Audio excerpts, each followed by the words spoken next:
ஆண்டவரே, இந்த நாளை கொடுத்ததற்காக நன்றி ஆண்டவரே. நீர் ஆளுகை செய்கிற தேவன் ஆண்டவரே. அப்பா இயேசுவே, நீர் உண்மை உள்ளவர் ஆண்டவரே. இரக்கத்தில் ஐஸ்வர்யம் உள்ளவர் ஆண்டவரே. நீர் எங்களை ஆண்டவரை நேசித்து உண்மையை எங்களுக்காக கொடுத்தீர் ஆண்டவரே. அதற்காக நன்றி ஆண்டவரே. மரணத்தையும் ஆண்டவரே, பாவத்தையும் ஆண்டவரே, சத்ருவை ஜெயித்த தேவனே. அப்பா இயேசுவே, எல்லாம் துதியும் கனமும் மகிமை ஆண்டவரே உமக்கே நாங்கள் செலுத்துகிறோம் ஆண்டவரே. நீர் எங்களுடைய பர்வதமாக இருக்கிறீர் ஆண்டவரே. நீர் எங்களுடைய கண்மலையாக இருக்கிறீர் ஆண்டவரே. இந்த காலை வேளைக்காக நன்றி ஆண்டவரே. திரியோக தேவனே, உம்முடைய நாமத்தை நாங்கள் உயர்த்துகின்றோம் ஆண்டவரே. திரியோக தேவனே, உம்முடைய நாமத்தை நாங்கள் உயர்த்துகின்றோம் ஆண்டவரே. திரியோக தேவனே, உம்முடைய நாமத்தை நாங்கள் உயர்த்துகின்றோம் ஆண்டவரே. பிதாவாகிய தேவனே, உம்மை நாங்கள் ஆராதிக்கிறோம். குமாரனாகிய இயேசு கிறிஸ்துவை நாங்கள் ஆராதிக்கிறோம். பரிசுத்தமுள்ள ஆவியானவரே, உம்மை நாங்கள் ஆராதிக்கிறோம் ஆண்டவரே. நீர் ஒருவரே உண்மை உள்ளவர் ஆண்டவரே. நீர் ஒருவரே உண்மை உள்ளவர். அப்பா இயேசுவே, நீர் அன்பு நிறைந்தவர் ஆண்டவரே. நீர் ஆளுகை செய்கிற தேவன் ஆண்டவரே. நீ நித்திய பிதா சத்திய சமாதான பிரபுவாக இருக்கிறீர் ஆண்டவரே. இந்த காலை வேளைக்காக நன்றி ஆண்டவரே. அப்பா, இந்த காலை வேளைக்காக நன்றி ஆண்டவரே. அப்பா, நீர் எங்களை ஆளுகை செய்யும் ஆண்டவரே. இந்த காலை வேளை ஆண்டவரே. அப்பா இயேசுவே, அப்பா பரிசுத்தமான திருச்சபையான நாங்கள் ஆண்டவரே எல்லாம் துதியும் அப்பா இயேசுவே ஒருவரைக்கு நாங்கள் ஏறெடுக்கிறோம் ஆண்டவரே. அப்பா, நீர் பரிசுத்தம் உள்ள தேவன் ஆண்டவரே. நீர் பரிசுத்தத்தை விரும்புகிறவர் ஆண்டவரே. நீர் நீதி நிறைந்தவர் அப்பா இயேசுவே. நீர் ஆளுகை செய்கிற தேவனாக இருக்கிறீர் ஆண்டவரே. இந்த காலை வேளைக்காக நன்றி ஆண்டவரே. இந்த காலை வேளைக்காக நன்றி ஆண்டவரே. இந்த காலை வேளைக்காக நன்றி ஆண்டவரே. நீர் ஒருவரை உண்மை உள்ளவர் ஆண்டவரே. நீர் ஒருவரை உண்மை உள்ளவர் ஆண்டவரே. நீர் எங்களை வழிநடத்துகிற தேவன் ஆண்டவரே. இந்த உலக தோற்றத்துக்கு முன்னே ஆண்டவரே, நீர் எங்களை பெயர் சொல்லி அழைத்தவர் ஆண்டவரே. ரட்சிப்புக்கென்று நீர் எங்களை தெரிந்து கொண்டீரே ஆண்டவரே. அப்பா, எங்களுடைய ரட்சிப்பின் தேவனே. அப்பா, உங்களுடைய நாமத்தை நாங்கள் உயர்த்துகின்றோம் ஆண்டவரே. ரட்சிப்பின் தேவனே, உங்களுடைய நாமத்தை நாங்கள் உயர்த்துகின்றோம் ஆண்டவரே. Thank you Lord, thank you Jesus, thank you Lord. ஆண்டவரே, இந்த நாளை கொடுத்ததற்காக நன்றி ஆண்டவரே. அப்பா, நீர் மரித்தோரில் இந்த உயிர் பிறந்தீரே ஆண்டவரே. நன்றி அப்பா, நன்றி இயேசுவே, நன்றி அப்பா, நன்றி இயேசுவே, நன்றி அப்பா, நன்றி இயேசுவே. உங்களுடைய நாமத்தை நாங்கள் உயர்த்துகின்றோம் ஆண்டவரே. நீர் நல்லவர், நீர் கிருபை உள்ளவர் ஆண்டவரே. அப்பா, உங்கள் பாவங்களிலே அநீதிகளிலே மறைத்திருந்த நேரத்தில் ஆண்டவரே, இயேசு கிறிஸ்துவுடைய பிதாவே, நீர் எங்களை ஆண்டவரே உயிர்த்தெழ வைத்தீரே. அதற்காக நன்றி ஆண்டவரே. அப்பா, நாங்கள் பரிசுத்தமாக இருக்கும்படி நீர் எங்களை அழைத்திருக்கிறீர் ஆண்டவரே. அப்பா, நீர் எங்களை அழைத்து ஆண்டவரே, நீர் எங்களை நீதிமன்றாக்கினீர். அதற்காக நன்றி ஆண்டவரே. எங்களை பரிசுத்தப்படுத்திக் கொண்டிருக்கிறீர். நன்றி அப்பா இயேசுவே. இந்த காலை வேளை ஆண்டவரே, அப்பா, நீர் எங்களை பரிசுத்தப்படுத்த மாட்டவரே. உண்மை நாங்கள் ஆவியிலும் உண்மையிலும் ஆராதிக்க உதவி செய்ய மாட்டவரே. அப்பா, உண்மை நாங்கள் ஆவியிலும் உண்மையிலும் ஆராதிக்கும்படி உதவி செய்ய மாட்டவரே. நன்றி அப்பா, நன்றி இயேசுவே, நன்றி அப்பா, நன்றி இயேசுவே. அப்பா, நன்றி இயேசுவே. இந்த காலை வேளை ஆண்டவரே, நீர் எங்கள் மத்தியில் அசைவாடி கொண்டிருப்பதற்காக நன்றி ஆண்டவரே. நீர் எங்களோட அப்பா எங்கள் மத்தியில் இருக்கிறீர் ஆண்டவரே. நீர் எங்களுடைய அப்பா, நீர் எங்கள் மத்தியில் இருப்பதற்காக நன்றி ஆண்டவரே. நீர் எங்கள் மத்தியில் இருப்பதற்காக நன்றி ஆண்டவரே. நீர் எங்கள் மத்தியில் இருப்பதற்காக நன்றி ஆண்டவரே. Thank you Jesus, thank you Lord. Father, we praise you Lord. ஆண்டவரே, நீர் ஒருவரே உண்மை உள்ளவர் ஆண்டவரே. நீர் ஒருவரே உண்மை உள்ளவர் ஆண்டவரே. நீர் ஆளுகை செய்யும் ஆண்டவரே. அப்பா, சபை முழுவதும் ஆண்டவரே, நீர் ஆளுகை செய்யும் ஆண்டவரே. எங்களுடைய எண்ணங்களை ஆளுகை செய்யும் ஆண்டவரே. எங்களுடைய இருதயத்தை ஆளுகை செய்யும் ஆண்டவரே. அப்பா, எங்களுடைய இருதயத்தை ஆண்டவரே இந்த காலை வேளையிலே முழுவதுமாய் சுத்திகரிக்கும் ஆண்டவரே. அப்பா, இந்த காலை வேளையிலே ஆண்டவரே எங்களுடைய இருதயத்தை சுத்திகரிக்கும் ஆண்டவரே. அப்பா, இயேசுவே, இருதயத்தில் ஆண்டவரே பாவம் புறப்பட்டு வருகிறது. அப்பா இயேசுவே, இந்த இருதயத்தை சுத்திகரிக்கும் ஆண்டவரே. அப்பா இயேசுவே, இந்த இருதயத்தை சுத்திகரிக்கும் ஆண்டவரே. இந்த காலை வேளைக்காக நன்றி ஆண்டவரே. அப்பா, நாங்கள் பாடுகிற பாடல்கள் ஆண்டவரே, தியானிக்கிற வசனத்தை நீர் ஆசீர்வதியும் ஆண்டவரே. நீர் பெருக வேண்டும், நாங்கள் சிறுக வேண்டும் ஆண்டவரே. நீர் பெருக வேண்டும், நாங்கள் சிறுக வேண்டும் ஆண்டவரே. நாங்கள் பாடுகிற பாடல்களில் நீர் மகிமைப்பட வேண்டும் ஆண்டவரே. தியானிக்கிற வசனத்தில் நீர் மகிமைப்பட வேண்டும் ஆண்டவரே. அப்பா, நாங்கள் எதை செய்தாலும் ஆண்டவரே, உங்களுடைய நாம மகிமைக்காக நாங்கள் செய்யும்படி உதவி செய்யும் ஆண்டவரே. பலப்படுத்தும் ஆண்டவரே, பலப்படுத்தும் ஆண்டவரே. இந்த காலை வேளைக்காக நன்றி ஆண்டவரே. நீர் எங்களை பலப்படுத்தும் ஆண்டவரே, வழிநடத்தும் ஆண்டவர். அப்பா இயேசுவே, நீர் எங்களை ஆளுகை செய்யும் ஆண்டவர். அப்பா, உங்களுடைய நாமம் உயர்த்தப்படுவதாக ஆண்டவரே. அப்பா இயேசுவே, பரலோகத்தில் இருக்கிற ஆண்டவரே, எல்லா தூதர்களும் ஆண்டவரே, அப்பா இயேசுவே, எல்லா மீட்புடைய ஆண்டவரே, விசுவாசிகளும் ஆண்டவரே உம்மை ஆராதித்துக் கொண்டிருக்கிறார்கள் ஆண்டவரே. இரவும் பகலும் ஆண்டவரே இடைவிடாமல் ஆராதித்துக் கொண்டிருக்கிறார்கள் ஆண்டவரே. அப்பா இயேசுவே, அப்பா, இந்த காலை வேளையிலே ஆண்டவரே, அப்பா இயேசுவே, உம்மை நாங்கள் ஆராதிக்கிறோம் ஆண்டவரே. அப்பா, உம்மை நாங்கள் ஆராதிக்கிறோம் ஆண்டவரே. அப்பா இயேசுவே, நீர் ஆளுகை செய்யும் ஆண்டவர். அப்பா, நீர் அசைவாடும் ஆண்டவரே. நீர் எங்கள் மத்தியில் இருக்கிறீர் ஆண்டவரே. நன்றி அப்பா, நன்றி இயேசுவே, நன்றி அப்பா, நன்றி இயேசுவே. Thank you Jesus, thank you.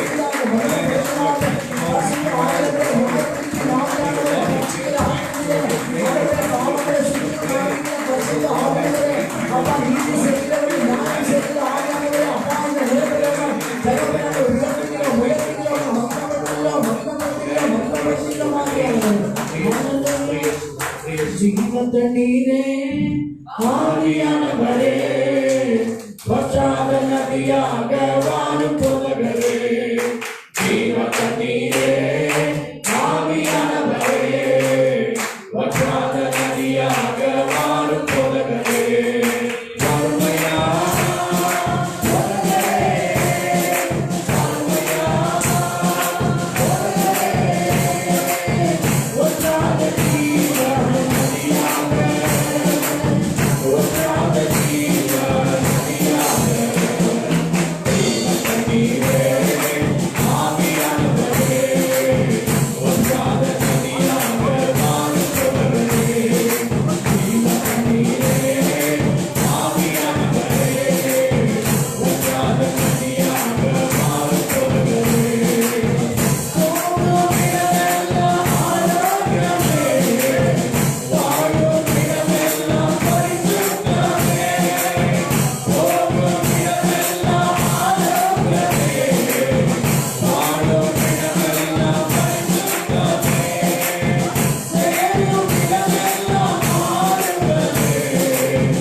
நீர் வல்லவரப்பனை பெரியவரப்பனை பரிசுத்தர் பிதாவாக தேவனுடைய வல்லமையா இருக்கிற பரிசுத்த ஆவியானவரே அப்பா இந்த கால நேரத்தில் உங்களை அப்பா உங்க மகிமைப்படுத்துகிற எல்லா கடைகளை ஆவியானவரை மகிமைப்படுத்தலாமா அவர் மேன்மையானவர் மகா பெரியவர் அவரை போல ஆளுகை செய்கிற தேவனுடைய யாரும் அவர் ஒருவரை எங்களை பட்சமாக இருந்து எங்களுக்காக யுத்தம் செய்து எல்லா தடைகளை உடைக்கிறோ பரிசுத்த மாநிலத்திலே நடத்துகிற பரிசுத்த ஆவியானவர் உங்களை நாங்கள் மேல பாராட்டுகிறோம் ஆவியானவரே உங்களை நாங்கள் உயர்த்துகிறோம் அப்பா அதுவரே இந்த நேரத்தில் சுவாமி யாராவது நம்மளை கருத்தில் அர்ப்பணிக்கிறோம் ஆரம்பத்தில் இந்த முடிவுரை பிரசுத்த ஆவியானவரே நீரை பொறுப்பேற்றுக் கொள்கிறாங்க உங்களுடைய ஆளுகை எங்கள் நடுவில் எங்கள் மேல கடந்து வரட்டும் ஆண்டவரே எங்களுடைய மாம்சம் எங்களுடைய தானமா வெளிப்படாதபடிக்கு பரிசுத்த ஆவியானவரே 100% எங்களை ஆளுகை செய்கிறாங்க பிதாவாகிய தேவனுடைய சித்தம் தகப்பனே எங்கள் வாழ்க்கையில் எங்கள் சபையில ஊழியத்தில் தகப்பனே அது நிறைவேறட்டும் எங்களை தாண்டி உயர்த்துகிறோம் மீட்பர் இயேசு கிறிஸ்துவின் நாமத்தினால் பிதாவே ஆமென் ஆமென் ஹல்லேலூயா ஹல்லேலூயா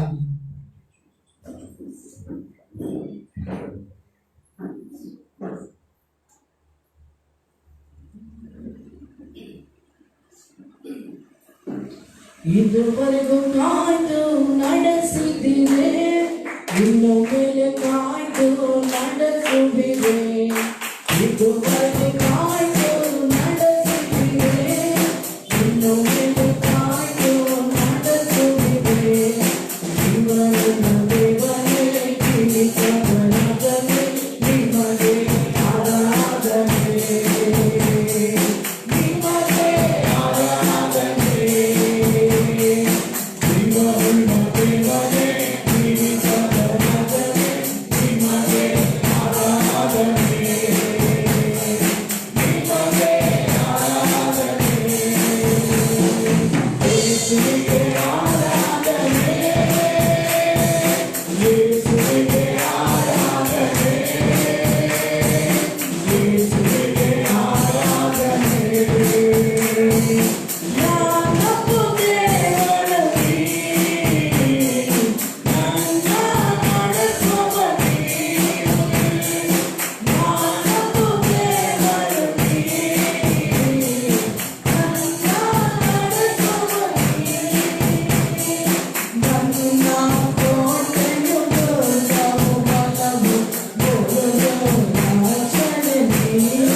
எல்லா துணி எல்லா ஜன எல்லா மக்களுக்கும் பார்க்கிறோம். எங்கள் ஆண்டவராக இயேசு கிறிஸ்துவ பாவன் தகப்பனை யெகோவா அப்பாவை நாங்கள் ஆராதிக்கிறோம் அப்பா. இயேசுவை நாங்கள் ஆராதிக்கிறோம் ஆண்டவரே. திருப்பாதம் நம்பி வந்தேன் கிருபை நிறை இயேசுவே, தமதன்பை கண்டடைந்தே தேவ சமூகத்திலே, தமதன்பை கண்டடைந்தே தேவ சமூகத்திலே,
ஆராதனை நேரத்தில் தேவன் தன்னுடைய பரிசுத்த ரத்தத்தாலே எங்களை கழுவி சுத்திகரிக்கும்படியாக சத்தத்தை வைத்து ஜெபிக்கலாமா?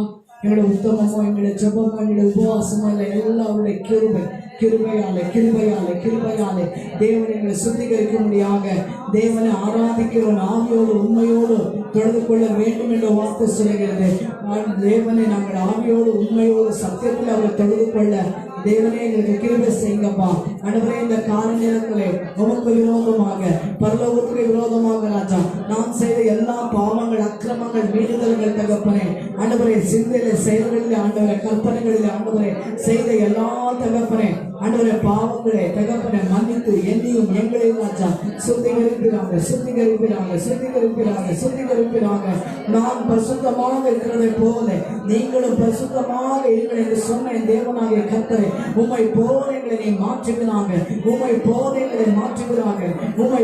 எங்களை நீர் மாற்றுகிறாங்க. நீர் விரும்புகிற பரிசுத்தத்தை எனக்குள்ள தருகிறாங்க. ஆண்டவரே, நானே பரிசுத்தம் அடைய முடியாதப்பா, உங்களுடைய வார்த்தையால் என்னை சுத்திகரிக்கிறாங்க. என்னுடைய வசனம் உங்களை பரிசுத்தப்படுத்தும் என்று சொன்னீரே. ஆண்டவரோட வார்த்தையால் எங்களை சுத்திகரிக்கிறாங்க. தூய ரத்தத்தினால சுத்திகரிக்கிறாங்க. கல்வாரி ரத்தத்தால சுத்திகரிக்கிறாங்க.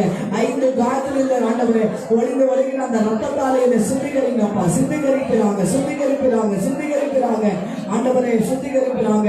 ஆண்டவராக இயேசு கிறிஸ்துவின் ரத்தம் சகல பாவங்களை, அநீதிகளை நீக்கி எங்களை சுத்திகரிக்கும் என்று சொன்ன வார்த்தையின்படியாக ஆண்டவரே அப்பா சுத்திகரிக்கிறாங்க.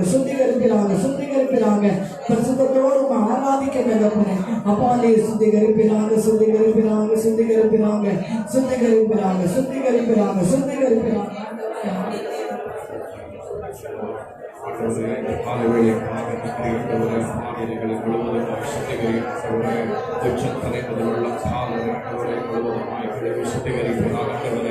அறிந்து செய்த பாவங்கள், அறியாத செய்த பாவங்கள் ஆண்டவரே, அவர்களுடைய மனதில் ஆண்டவரை செய்த பாவங்கள் ஆண்டவரே, அவருடைய இதயத்தில் செய்த பாவங்களை முழுவதுமாய் கழுவி சுத்திகரியும் ஆண்டவரே. காலை வேளைக்காக நன்றி ஆண்டவரே, எங்களை முழுவதுமாய் சுத்திகரியும் ஆண்டவரே. வார்த்தை சொல்லுகிறது ஆண்டவரே, தேவனை நீங்கள் ஆண்டவரை பரிசுத்தத்தில் ஆராதிக்க வேண்டும் என்று சொல்லுகிறது ஆண்டவரே. அப்பா, இந்த காலை வேளையிலே ஆண்டவரே நாங்கள் பரிசுத்தத்தில் ஆராதிக்க வேண்டும் ஆண்டவரே. அப்பா இயேசுவே, பரிசுத்தம் இல்லாமல் ஒருவனும் தேவனை தரிசிக்க முடியாத ஒரு வார்த்தை சொல்லுகிறது ஆண்டவரே. இந்த காலை வேளையிலே ஆண்டவரே, சபையான எங்களை ஆண்டவரே முழுவதுமாய் பரிசுத்தப்படுத்தும் ஆண்டவரே, இந்த காலை வேளையிலே ஆண்டவரே எங்களை முழுவதுமாய் பரிசுத்தப்படுத்தும் ஆண்டவரே. இந்த காலை வேளையிலே ஆண்டவரே முழுவதுமாய் பரிசுத்தப்படுத்தும் ஆண்டவரே. அப்பாவோட நாங்கள் ஆண்டவரே, அப்பா இயேசுவே, அப்பாவோட நாங்கள் ஐக்கியத்தில் இருக்க வேண்டும் ஆண்டவரே. அப்பாவுக்குள்ளாக நாங்கள் ஆண்டவரை நிலை நிற்க வேண்டும் ஆண்டவரே. அப்பா, இந்த கால வேளைக்காக நன்றி ஆண்டவரே. அப்பா இயேசுவே, நாங்கள் பாடுகிற பாடல்கள் ஆண்டவரை, தியானிக்கிற வசனங்கள் ஆண்டவரே, எல்லாவற்றும் ஆண்டவரே உடைய நாமம் உயர்த்தப்பட வேண்டும் ஆண்டவரே. அப்பா இயேசுவே, அப்பா பரிசேயர்களை பார்த்து சொன்னீர் ஆண்டவரே, இந்த ஜனங்களோ ஆண்டவரே அப்பா வாயினால் என்னை ஆராதிக்கிறார்கள், ஆனால் இவர்களுடைய இருதயமானவர் என்னை விட்டு தூரமாக இருக்கிற என்று சொன்னீரே ஆண்டவரே. அப்பா எங்களுடைய இருதயம் ஆண்டவரே உமக்கு ஆண்டவரே இயேசுவே உமக்கு பக்கத்தில் இருக்கும்படி உதவி செய்யும் ஆண்டவர். அப்பா நாங்கள் வாயினால மட்டுமல்ல ஆண்டவரே, அப்பா உம்மை நாங்கள் ஆவியிலும் உண்மையிலும் ஆராதிக்க உதவி செய்யும் ஆண்டவரே. அப்பா உம்மை நாங்கள் ஆவியிலும் உண்மையிலும் ஆராதிக்கும்படி உதவி செய்யும் ஆண்டவர். அப்பா இந்த காலை வேளையில் ஆண்டவரே நீர் பரிசுத்தராக இருக்கிறீர் ஆண்டவரே. நான் பரிசுத்தமாக இருப்பதை போல நீங்களும் பரிசுத்தமாக இருங்கள் என்று சொல்லீரே ஆண்டவரை கட்டளையிட்டீர் ஆண்டவர். அப்பா எங்களை பரிசுத்தப்படுத்தும் ஆண்டவர், உங்களுடைய வார்த்தையை கொண்டாடுகிற எங்களை பரிசுத்தப்படுத்தும் ஆண்டவர். அப்பா உங்களுடைய நீதிக்காக நாங்கள் பசிதாக உள்ளவராக இருக்கிறோம் ஆண்டவரே. இந்த காலை வேளையில் ஆண்டவரே உங்களுடைய நீதி நாளைகளை நிரப்பும் ஆண்டவரே, உங்களுடைய நீதி நாளைகளை நிரப்பும் ஆண்டவரே. ஆவியில எளிமை உள்ளவர்களாக நமக்கு முன்பாக நாங்கள் வருகிறோம் ஆண்டவரே. நாங்கள் ஒன்றுமே இல்லை ஆண்டவரே, நாங்கள் ஒன்றுமே இல்லை ஆண்டவரே. அப்பா உமக்கு முன்பாக ஆண்டவரே நாங்கள் வந்து ஆண்டவரை நிற்கின்றோம் ஆண்டவரே. நீர் எங்களை நிரப்பும் ஆண்டவரே, நீர் எங்களை பலப்படுத்தும் ஆண்டவரே, நீர் எங்களை வழிநடத்தும் ஆண்டவர். ஆவியானவரே நீர் எங்களை பொறுப்பேற்றுக் கொண்டு வழிநடத்தும் ஆண்டவரே. பிதாவை போற்றி, குமாரனை போற்றி, ஆவியை போற்றி போற்றி போற்றி. பிதாவை போற்றி, குமாரனை போற்றி, ஆவியை போற்றி போற்றி போற்றி போற்றி போற்றி போற்றி போற்றி போற்றி போற்றி போற்றி போற்றி.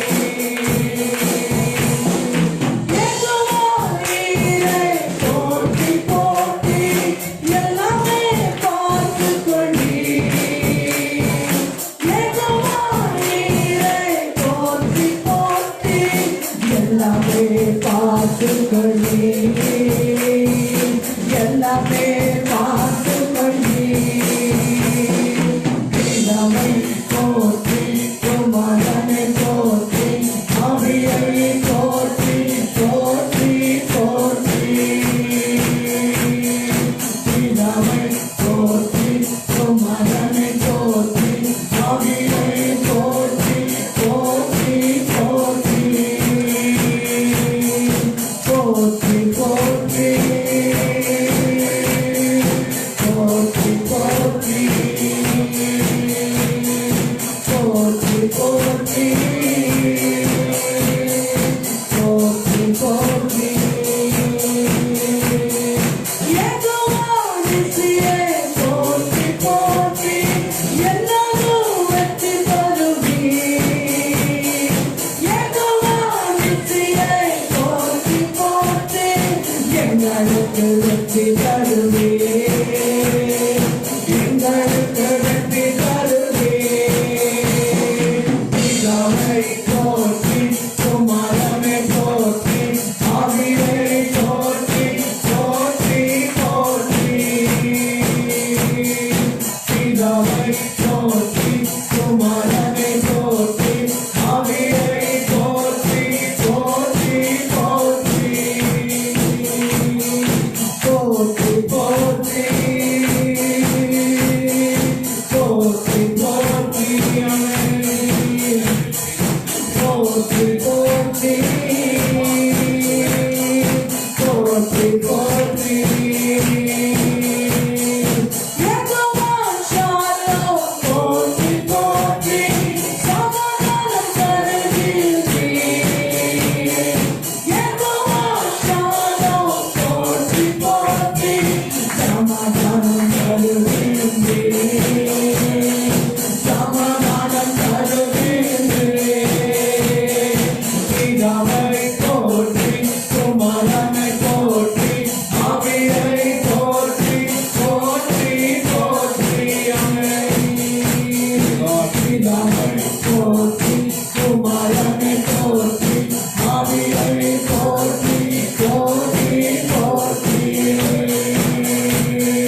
போற்றி குமாரனை போற்றி ஆவியனை போற்றி போற்றி போற்றி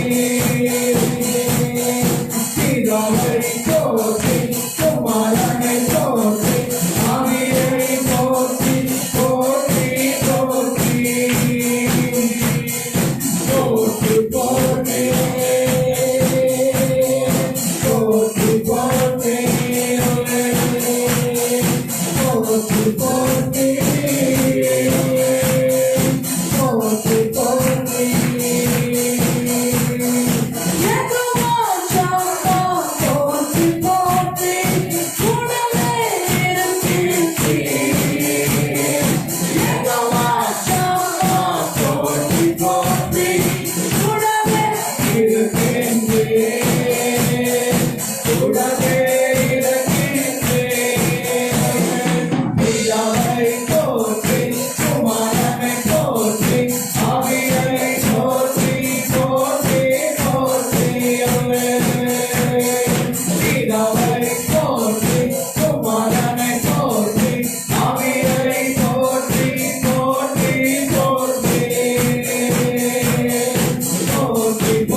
போற்றி போற்றி பிதாவாகிய தேவனை நாங்கள் ஆராதிக்கிறோம் அப்பா. ஆண்டவராகிய இயேசு கிறிஸ்துவை நாங்கள் ஆராதிக்கிறோம். பரிசுத்த ஆவியானவரை நாங்கள் உயர்த்துகிறோம். உம்மை ஆராதிக்கிறோம். உம்மை மகிமைப்படுத்துகிறோம். அப்பா, நீர் மேன்மையானவர். பரிசுத்தர், பரிசுத்தர், பரிசுத்தர்.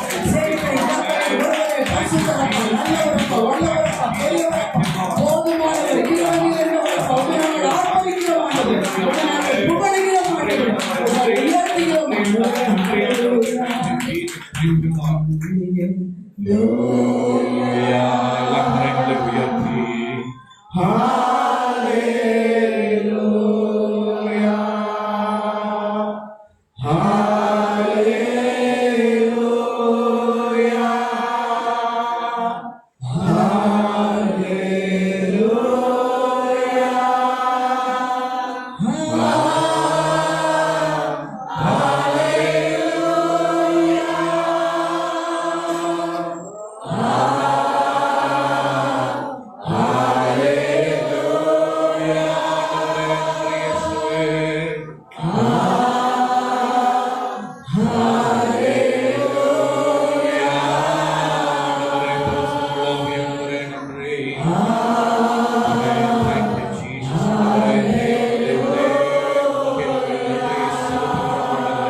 ತಂದೆಯಾದ ದೇವರನ್ನು ಕುಮಾರನಾದ ಕ್ರಿಸ್ತನನ್ನು ಪರಿಶುದ್ಧಾತ್ಮನ ಮರಣದ ಮಹಿಮೆಪಡಿಸೋಣ.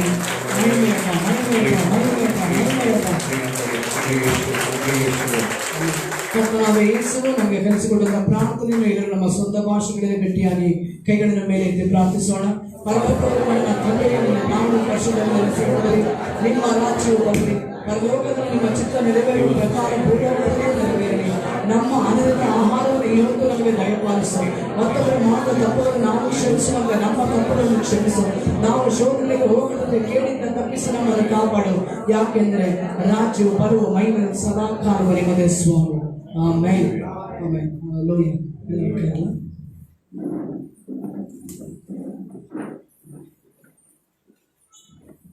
ಹಲ್ಲೆಲೂಯಾ. ஹல்லேலூயா ஹல்லேலூயா. எல்லாம் சந்தோஷமாக இருக்கிறீங்களா?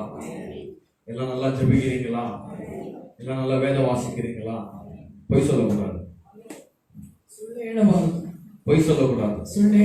எவ்வளவு பேர் தினமும் ஜெபிக்கிறீங்க? கரங்களை உயர்த்துங்க. ಎಷ್ಟು ಜನ ದಿನಾಗಲೂ ಪ್ರಾರ್ಥಿಸುತ್ತಾರೆ? ನಿಮ್ಮ ಕೈಗಳ ಮೇಲೆ ಎತ್ತಿ. எவ்வளவு பேர் தினமும் வேதத்தை வாசிக்கிறீர்கள்? ಪ್ರತಿನಿತ್ಯ ವೇದವನ್ನು ಓದುತ್ತೇನೆ ಎಂಬುವರು. ஒரு கிறிஸ்தவனுக்கு ಒಬ್ಬ ಕ್ರೈಸ್ತನಿಗೆ ஜெபமும் வேத வாசிப்பதும் ಪ್ರಾರ್ಥನೆ ಹಾಗೂ ವೇದ ಓದುವುದು மூச்சு விடுவதை போல, ಅದು ಉಸಿರು ಬಿಡುವಂತೆ, சுவாசிப்பதை போல, ಅದು ಶ್ವಾಸಿಸುವಂತೆ. ஜெபம் இல்லாமல் வேத வாசிப்பு இல்லாமல் ಪ್ರಾರ್ಥನೆ ಇಲ್ಲದೆ ವೇದ ಓದುವುದಿಲ್ಲದೆ நாங்கள் பிழைக்க முடியாது. ನಾವು ಜೀವಿಸಲು ಸಾಧ್ಯವಿಲ್ಲ. உண்மையான கிறிஸ்தவர்கள் ನಿಜವಾದ ಕ್ರೈಸ್ತರು ஒருவரும் நாளும் என்ன செய்வார்கள்? ಪ್ರತಿನಿತ್ಯವೂ ಏನು ಮಾಡುತ್ತಾರೆ? ஆண்டவரோட ஐக்கியத்திலே இருப்பார்கள். ದೇವರ ಐಕ್ಯದಲ್ಲಿ ಇರುತ್ತಾರೆ. அவர் ஜெபிப்பார்கள். ಅವರು ಪ್ರಾರ್ಥಿಸುತ್ತಾರೆ. அவர்கள் வேதத்தை வாசிப்பார்கள். ವೇದ ಓದುತ್ತಾರೆ. ஆண்டவரோட உறவாடுவார்கள். ದೇವರ ಜೊತೆ ಚಲಿಸುತ್ತಾರೆ. இதுதான் தேவனுடைய வார்த்தை சொல்லுகிறது. ಇದೇ ದೇವರ ವಾಕ್ಯ ಹೇಳುತ್ತದೆ. நாங்கள் ரட்சிப்புக்குள்ளாக வளர வேண்டும் என்றால், ನಾವು ರಕ್ಷಣೆಗೆ ಬೆಳೆಯಬೇಕಾದರೆ தேவனுடைய வார்த்தை நமக்கு தேவை. ದೇವರ ವಾಕ್ಯ ನಮಗೆ ಬಹಳ ಮುಖ್ಯ. ஜெபம் நம்மளுக்கு தேவை. ಪ್ರಾರ್ಥನೆ ಬಹಳ ಅವಶ್ಯಕತೆ. அநேக கிறிஸ்தவர்கள் ಅನೇಕ ಕ್ರೈಸ್ತರು மறுபடியும் பிறந்திருக்கிறார்கள். ಪುನಃ ಹುಟ್ಟಿದ್ದಾರೆ. ஆனால் சிறு குழந்தையை போல வாழ்ந்து ಅವರು கொண்டிருக்கிறார்கள். ಚಿಕ್ಕ ಮಕ್ಕಳ ಹಾಗೆ ಜೀವಿಸುತ್ತಲಿದ್ದಾರೆ. எதற்கென்றால் ಯಾತಕ್ಕೆಂದರೆ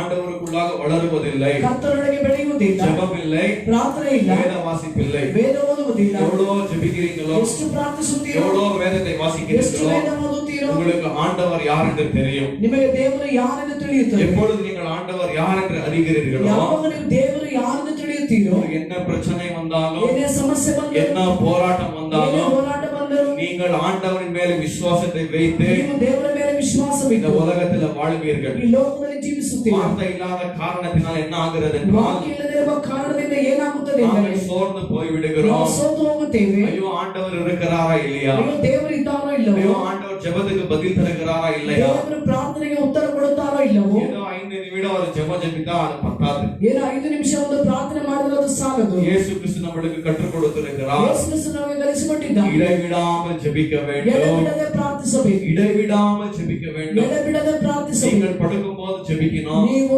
ಮಲಗುವಾಗಲೂ ಪ್ರಾರ್ಥಿಸಬೇಕು. எழுந்திருச்ச உடனே ஜெபிக்கணும். ಎದ್ದ ಕೂಡಲೇ ಪ್ರಾರ್ಥಿಸಬೇಕು. எப்பொழுது வேலை செய்து கொண்டிருக்கிறீர்களோ அப்பொழுது ஜெபிக்கணும். ನಾವು ಕೆಲಸ ಮಾಡ್ತೀವಿ ಅವಾಗೆಲ್ಲ ಪ್ರಾರ್ಥಿಸುತ್ತಲೇ ಇರಿ. ஜெபம் என்பது நம்முடைய சுவாசத்தை போல இருக்க வேண்டும். ಪ್ರಾರ್ಥನೆಗಳು ಅದು ನಮ್ಮ ಶ್ವಾಸದ ಹಾಗೆ ಇರುತ್ತದೆ. ஒரு வார்த்தை ஒரு நாள் பயன் பண்ண வேண்டும். ಒಂದೊಂದು ವಾಕ್ಯ ಒಂದೊಂದು ಪ್ರತಿನಿತ್ಯವೂ ಅದನ್ನು ಮನಪಾಠ ಮಾಡಬೇಕು. அதை என்ன செய்ய வேண்டும்? முழு நாளும் தியானம் செய்ய ಆ வேண்டும். ಒಂದು ವಚನವನ್ನು ಅದು ದಿನವೆಲ್ಲ ಅದನ್ನು ಧ್ಯಾನಿಸಬೇಕು. எவ்வளவு பேர் வார்த்தை மனப்பாடம் பண்றீங்க? ಎಷ್ಟು ಜನ ನೀವು ವಾಕ್ಯಗಳನ್ನು ಮನಪಾಠ ಮಾಡುತ್ತೀರಾ? வார்த்தை உள்ள இருக்கணும். ವಾಕ್ಯ ಒಳಗಿರಬೇಕು. வார்த்தை மனப்பாடம் பண்ணணும். ವಾಕ್ಯವನ್ನು ಬಾಯಕ್ ಮಾಡಬೇಕು. எப்பொழுது வார்த்தை இங்க இருக்கிறதோ, ಯಾವಾಗ ವಾಕ್ಯ ನಮ್ಮ ಹೃದಯದಲ್ಲಿ எப்பொழுது ಇರುತ್ತದೋ, சோதனை வருகிறதோ, ಯಾವಾಗ ಶೋಧನೆ ಬರ್ತದೋ, ஆண்டவர் சரியான நேரத்திற்கு ದೇವರು ಸರಿಯಾದ ಸಮಯದಲ್ಲಿ அந்த வார்த்தையை நமக்கு கொடுப்பார். ಆ ವಾಕ್ಯ ನಮಗೆ ಕೊಡುತ್ತಾನೆ. அந்த வார்த்தையின் மூலமே ஜெயிப்பதற்கு ಆ ವಾಕ್ಯದ ಮೂಲಕವಾಗಿ ಜಯ ಹೊಂದುವುದಕ್ಕೆ ஆண்டவர் நம்மளுக்கு கிருபை தருகிற தேவனாக ದೇವರಿಗೆ இருக்கிறார். ಕೃಪೆ ಕೊಡುವಂತ ದೇವರಾಗಿದ್ದಾನೆ. இயேசு கிறிஸ்து எப்படி ಯೇಸು ಕ್ರಿಸ್ತನು ಹೇಗೆ சோதனையை ஜெயித்தார், ಶೋಧನೆಯನ್ನು ಜಯಿಸಿದರು, இயேசு கிறிஸ்து எப்படி சத்ருவை ஜெயித்தார், ಯೇಸು ಕ್ರಿಸ್ತನು ಹೇಗೆ ಶತ್ರುವನ್ನು ಜಯಿಸಿದರು, தேவனுடைய வார்த்தையின் மூலமாய், ದೇವರ ವಾಕ್ಯದ ಮೂಲಕ, அவர் வார்த்தையின் மூலமாய் ಅವರ ವಾಕ್ಯದ ಮೂಲಕ பாவத்தை ஜெயித்தார், ಪಾಪವನ್ನು ಜಯಿಸಿದರು, சத்ருவை ஜெயித்தார், ಶತ್ರುವನ್ನು ಜಯಿಸಿದರು, எல்லா போராட்டங்களை ஜெயித்தார், ಹೋರಾಟವನ್ನು ಜಯಿಸಿದರು, எல்லா பாவங்களை ಎಲ್ಲ ஜெயித்தார். ಪಾಪವನ್ನು ಜಯಿಸಿದರು. தேவனுடைய பிள்ளைகளே, ದೇವರ ಮಕ್ಕಳೇ, நீங்கள் விசுவாசி என்று சொல்லுகிறீர்கள், ವಿಶ್ವಾಸಿ ಎಂದು ಹೇಳುತ್ತೀರಾ? விசுவாசியை போல வாழ வேண்டும். ವಿಶ್ವಾಸಿ ಹಾಗೆ ಜೀವಿಸಬೇಕು. விசுவாசி என்று சொல்லி ವಿಶ್ವಾಸಿ ಎಂದು ಹೇಳಿ அவிசுவாசிகளை போல இருக்கக்கூடாது. ಅವಿಶ್ವಾಸಿಗಳ ಹಾಗೆ ಇರಬಾರದು. இன்றைக்கு அநேக பேர் அப்படித்தான் இருக்கிறீர்கள். ಅನೇಕರು ಹಾಗೆ ಇದ್ದೀರಾ. இன்றைக்கு ஆண்டவர் ஒரு சரியான வார்த்தையை நமக்கு வைத்திருக்கிறார். ದೇವರಿಂದ ಸರಿಯಾದ ವಾಕ್ಯವನ್ನು ನಮಗೆ ಇಟ್ಟಿದ್ದಾರೆ. திருப்பிக் கொள்ளலாம் வேதத்தை. ವೇದವನ್ನು ತಿರುಗಿಸೋಣ. மத்தேயுக்கு எழுதிய சுவிசேஷம் ಮತ್ತಾಯನಿಗೆ ಬರೆದ ಸುವಾರ್ತೆ 5வது அதிகாரம் 5ನೇ ಅಧ್ಯಾಯ 21வது வசனம் 22வது வசனத்தை வாசிக்கலாம். 21, 22ನೇ ವಚನವನ್ನು ನೋಡೋಣ. கொலை செய்யாதிருப்பாயாக கொலை செய்யாதிருப்பாயாக என்பதும், கொலை செய்கிறவன் நியாயத்தீர்ப்புக்கு ஏதுவாயிருப்பான் என்பதும், கொலை செய்கிறவன் நியாய தீர்ப்புக்கு ஏதுவாய் இருப்பான் என்பதும், பூர்வத்தாருக்கு உரைக்கப்பட்டது என்று கேள்விப்பட்டிருக்கிறேன். பூர்வத்தாருக்கு உரைக்கப்பட்டிருக்கிறது என்று கேள்விப்பட்டிருக்கிறீர்கள். நான் உங்களுக்கு சொல்லுகிறேன், தன் சகோதரனை நியாயம் இல்லாமல் கோபித்துக் கொள்பவன் நியாய தீர்ப்புக்கு ஏதுவாயிருப்பான். நியாய தீர்ப்புக்கு ஏதுவாயிருப்பான். தன் சகோதரனை வீண் என்று சொல்கிறவன் ஆலோசனை சங்க தீர்ப்பிற்கு ஏதுவாயிருப்பான். மூடனே என்று சொல்லுகிறவனுக்கு நரகத்துக்கு ஏதுவாயிருப்பான். கர்த்தருடைய நாமத்துக்கு மகிமை உண்டாகுவதாக. ಕರ್ತನ ನಾಮಕ್ಕೆ ಮಹಿಮೆ ಉಂಟಾಗಲಿ. நாங்கள் அநேக வாரமா இந்த மலை பிரசங்கத்தை பார்த்து கொண்டிருக்கிறோம். ನಾವು ಅನೇಕ ವಾರಗಳಿಂದ ಒಂದು ಪರ್ವತ ಪ್ರಸಂಗವನ್ನು ನೋಡುತ್ತಾ ಇದ್ದೇವೆ. இந்த ராஜாவாகிய இயேசு கிறிஸ்து ಇಲ್ಲಿ ರಾಜನಾಗಿರುವ ಯೇಸು தம்முடைய ಕ್ರಿಸ್ತನು சீஷர்களுக்கு இந்த வார்த்தைகளை போதித்துக் கொண்டிருக்கிறார். ತನ್ನ ಶಿಷ್ಯರಿಗೆ ಈ ವಾಕ್ಯವನ್ನು ಬೋಧಿಸುತ್ತಲಿದ್ದಾರೆ. பரலோகத்துக்குள்ளாக பிரவேசிக்கிற விசுவாசிகளுடைய குணாதிசயம் எப்படி இருக்க வேண்டும்?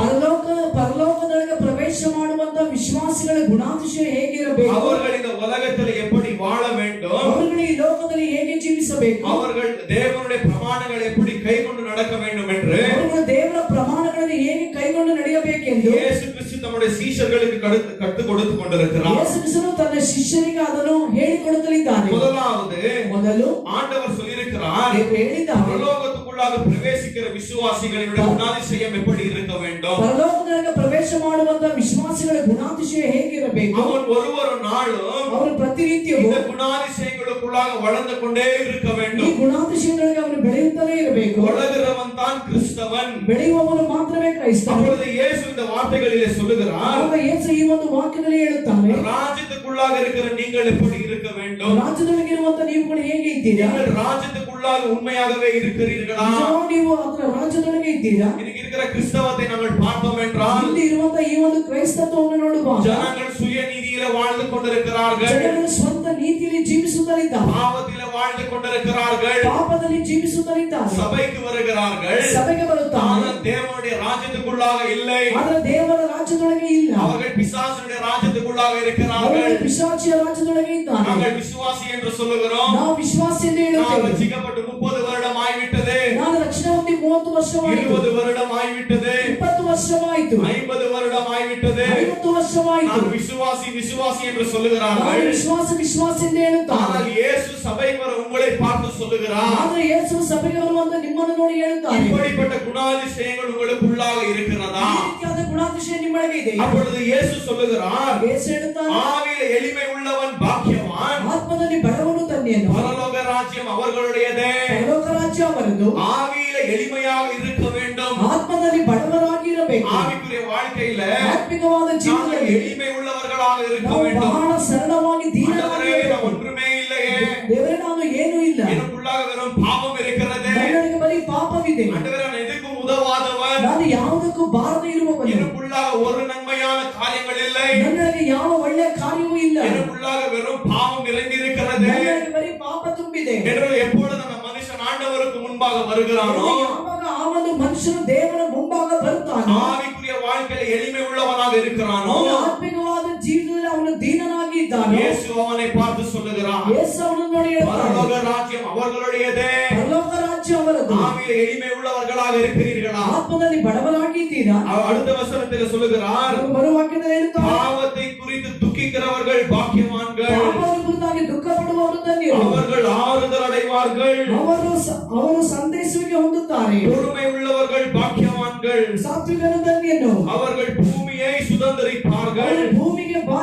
ಅವರು ಭೂಮಿಯನ್ನು ಬಾಧ್ಯವಾಗಿ ಹೊಂದುವರು. நீதியின் மேல் பசித்தாகம் உள்ளவர்கள் பாக்கியவான்கள், ನೀತಿಗೋಸ್ಕರ ಹಸಿದು ಬಾಯಾರಿದವರು ಧನ್ಯರು, அவர்கள் திருப்தி அடைவார்கள். ಅವರು ತೃಪ್ತಿ ಹೊಂದುತ್ತಾರೆ. இரக்கத்தை காண்பிக்கிறவர்கள் பாக்கியவான்கள், ಕರುಣೆಯುಳ್ಳವರು ಧನ್ಯರು, அவர்கள் இரக்கத்தை பெறுவார்கள். ಅವರು ಕರುಣೆ ಹೊಂದುವರು. இருதயத்தில் சுத்தம் உள்ளவர்கள் பாக்கியவான்கள், ಶುದ್ಧ ಹೃದಯವುಳ್ಳವರು ಧನ್ಯರು, இவர்கள் தேவனை தரிசிப்பார்கள். ಇವರು ದೇವರನ್ನು ನೋಡುವರು. சமாதானம் செய்கிறவர்கள் பாக்கியவான்கள், ಸಮಾಧಾನ ಮಾಡುವವರು ಧನ್ಯರು, இவர்கள் தேவனுடைய புத்திரர்கள் எனப்படுவார்கள். ಇವರು ದೇವರ ಮಕ್ಕಳೆಂದು ಕರೆಯಲ್ಪಡುವರು. இயேசு கிறிஸ்துவின் நிமித்தம் பாடுபடுகிறவர்கள், ಯೇಸು ಕ್ರಿಸ್ತನ ನಿಮಿತ್ತವಾಗಿ ಬಹಳ ಕಷ್ಟಪಡುವವರು, நீதி நிமித்தம் பாடுபடுகிறவர்கள் பாக்கியவான்கள். ನೀತಿಯ ನಿಮಿತ್ತವಾಗಿ ಹಿಂಸೆಯನ್ನು ತಾಳಿಕೊಳ್ಳುವವರು ಧನ್ಯರು. பரலோக ராஜ்யம் அவர்களுடையதே ಪರಲೋಕ ರಾಜ್ಯ ಅವರದು என்று இயேசு தெளிவாக சொல்லுகிறார். ಎಂದು ಯೇಸು ಸ್ಪಷ್ಟವಾಗಿ நீங்கள் ಹೇಳುತ್ತಾರೆ. விசுவாசி என்று சொல்லுகிறீர்கள், ನೀವು ವಿಶ್ವಾಸಿ ಎಂದು ಹೇಳುತ್ತೀರಾ? இந்த குணாதிசயங்கள் உங்களுக்குள்ளாக இருக்கிறதா? ಈ ಗುಣಾತಿಶಯ ನಿಮ್ಮೊಳಗೆ ಇದೆಯಾ? உங்களுக்குள்ளாக இந்த குணாதிசயங்கள் வளர்ந்து கொண்டிருக்கிறதா? ನಿಮ್ಮೊಳಗೆ ಈ ಒಂದು ಗುಣಾತಿಶಯಗಳು ಬೆಳೆಯುತ್ತಲಿದೆಯಾ? இந்த குணாதிசயங்கள் உங்களுக்குள்ளாக இருந்தால் ಈ ಗುಣಾತಿಶಯ ನಿಮ್ಮೊಳಗಿರುವುದಾದರೆ நீங்கள் உண்மையான கிறிஸ்தவர்களாக இருக்கிறீர்கள், ನೀವು ನಿಜವಾದ ಕ್ರೈಸ್ತರುಗಳಾಗಿರುತ್ತೀರಾ? இயேசு கிறிஸ்துவினுடைய சீஷர்களாக இருக்கிறீர்கள். ಯೇಸು ಕ್ರಿಸ್ತನ ಶಿಷ್ಯರಾಗಿರುತ್ತೀರಾ? அப்பொழுது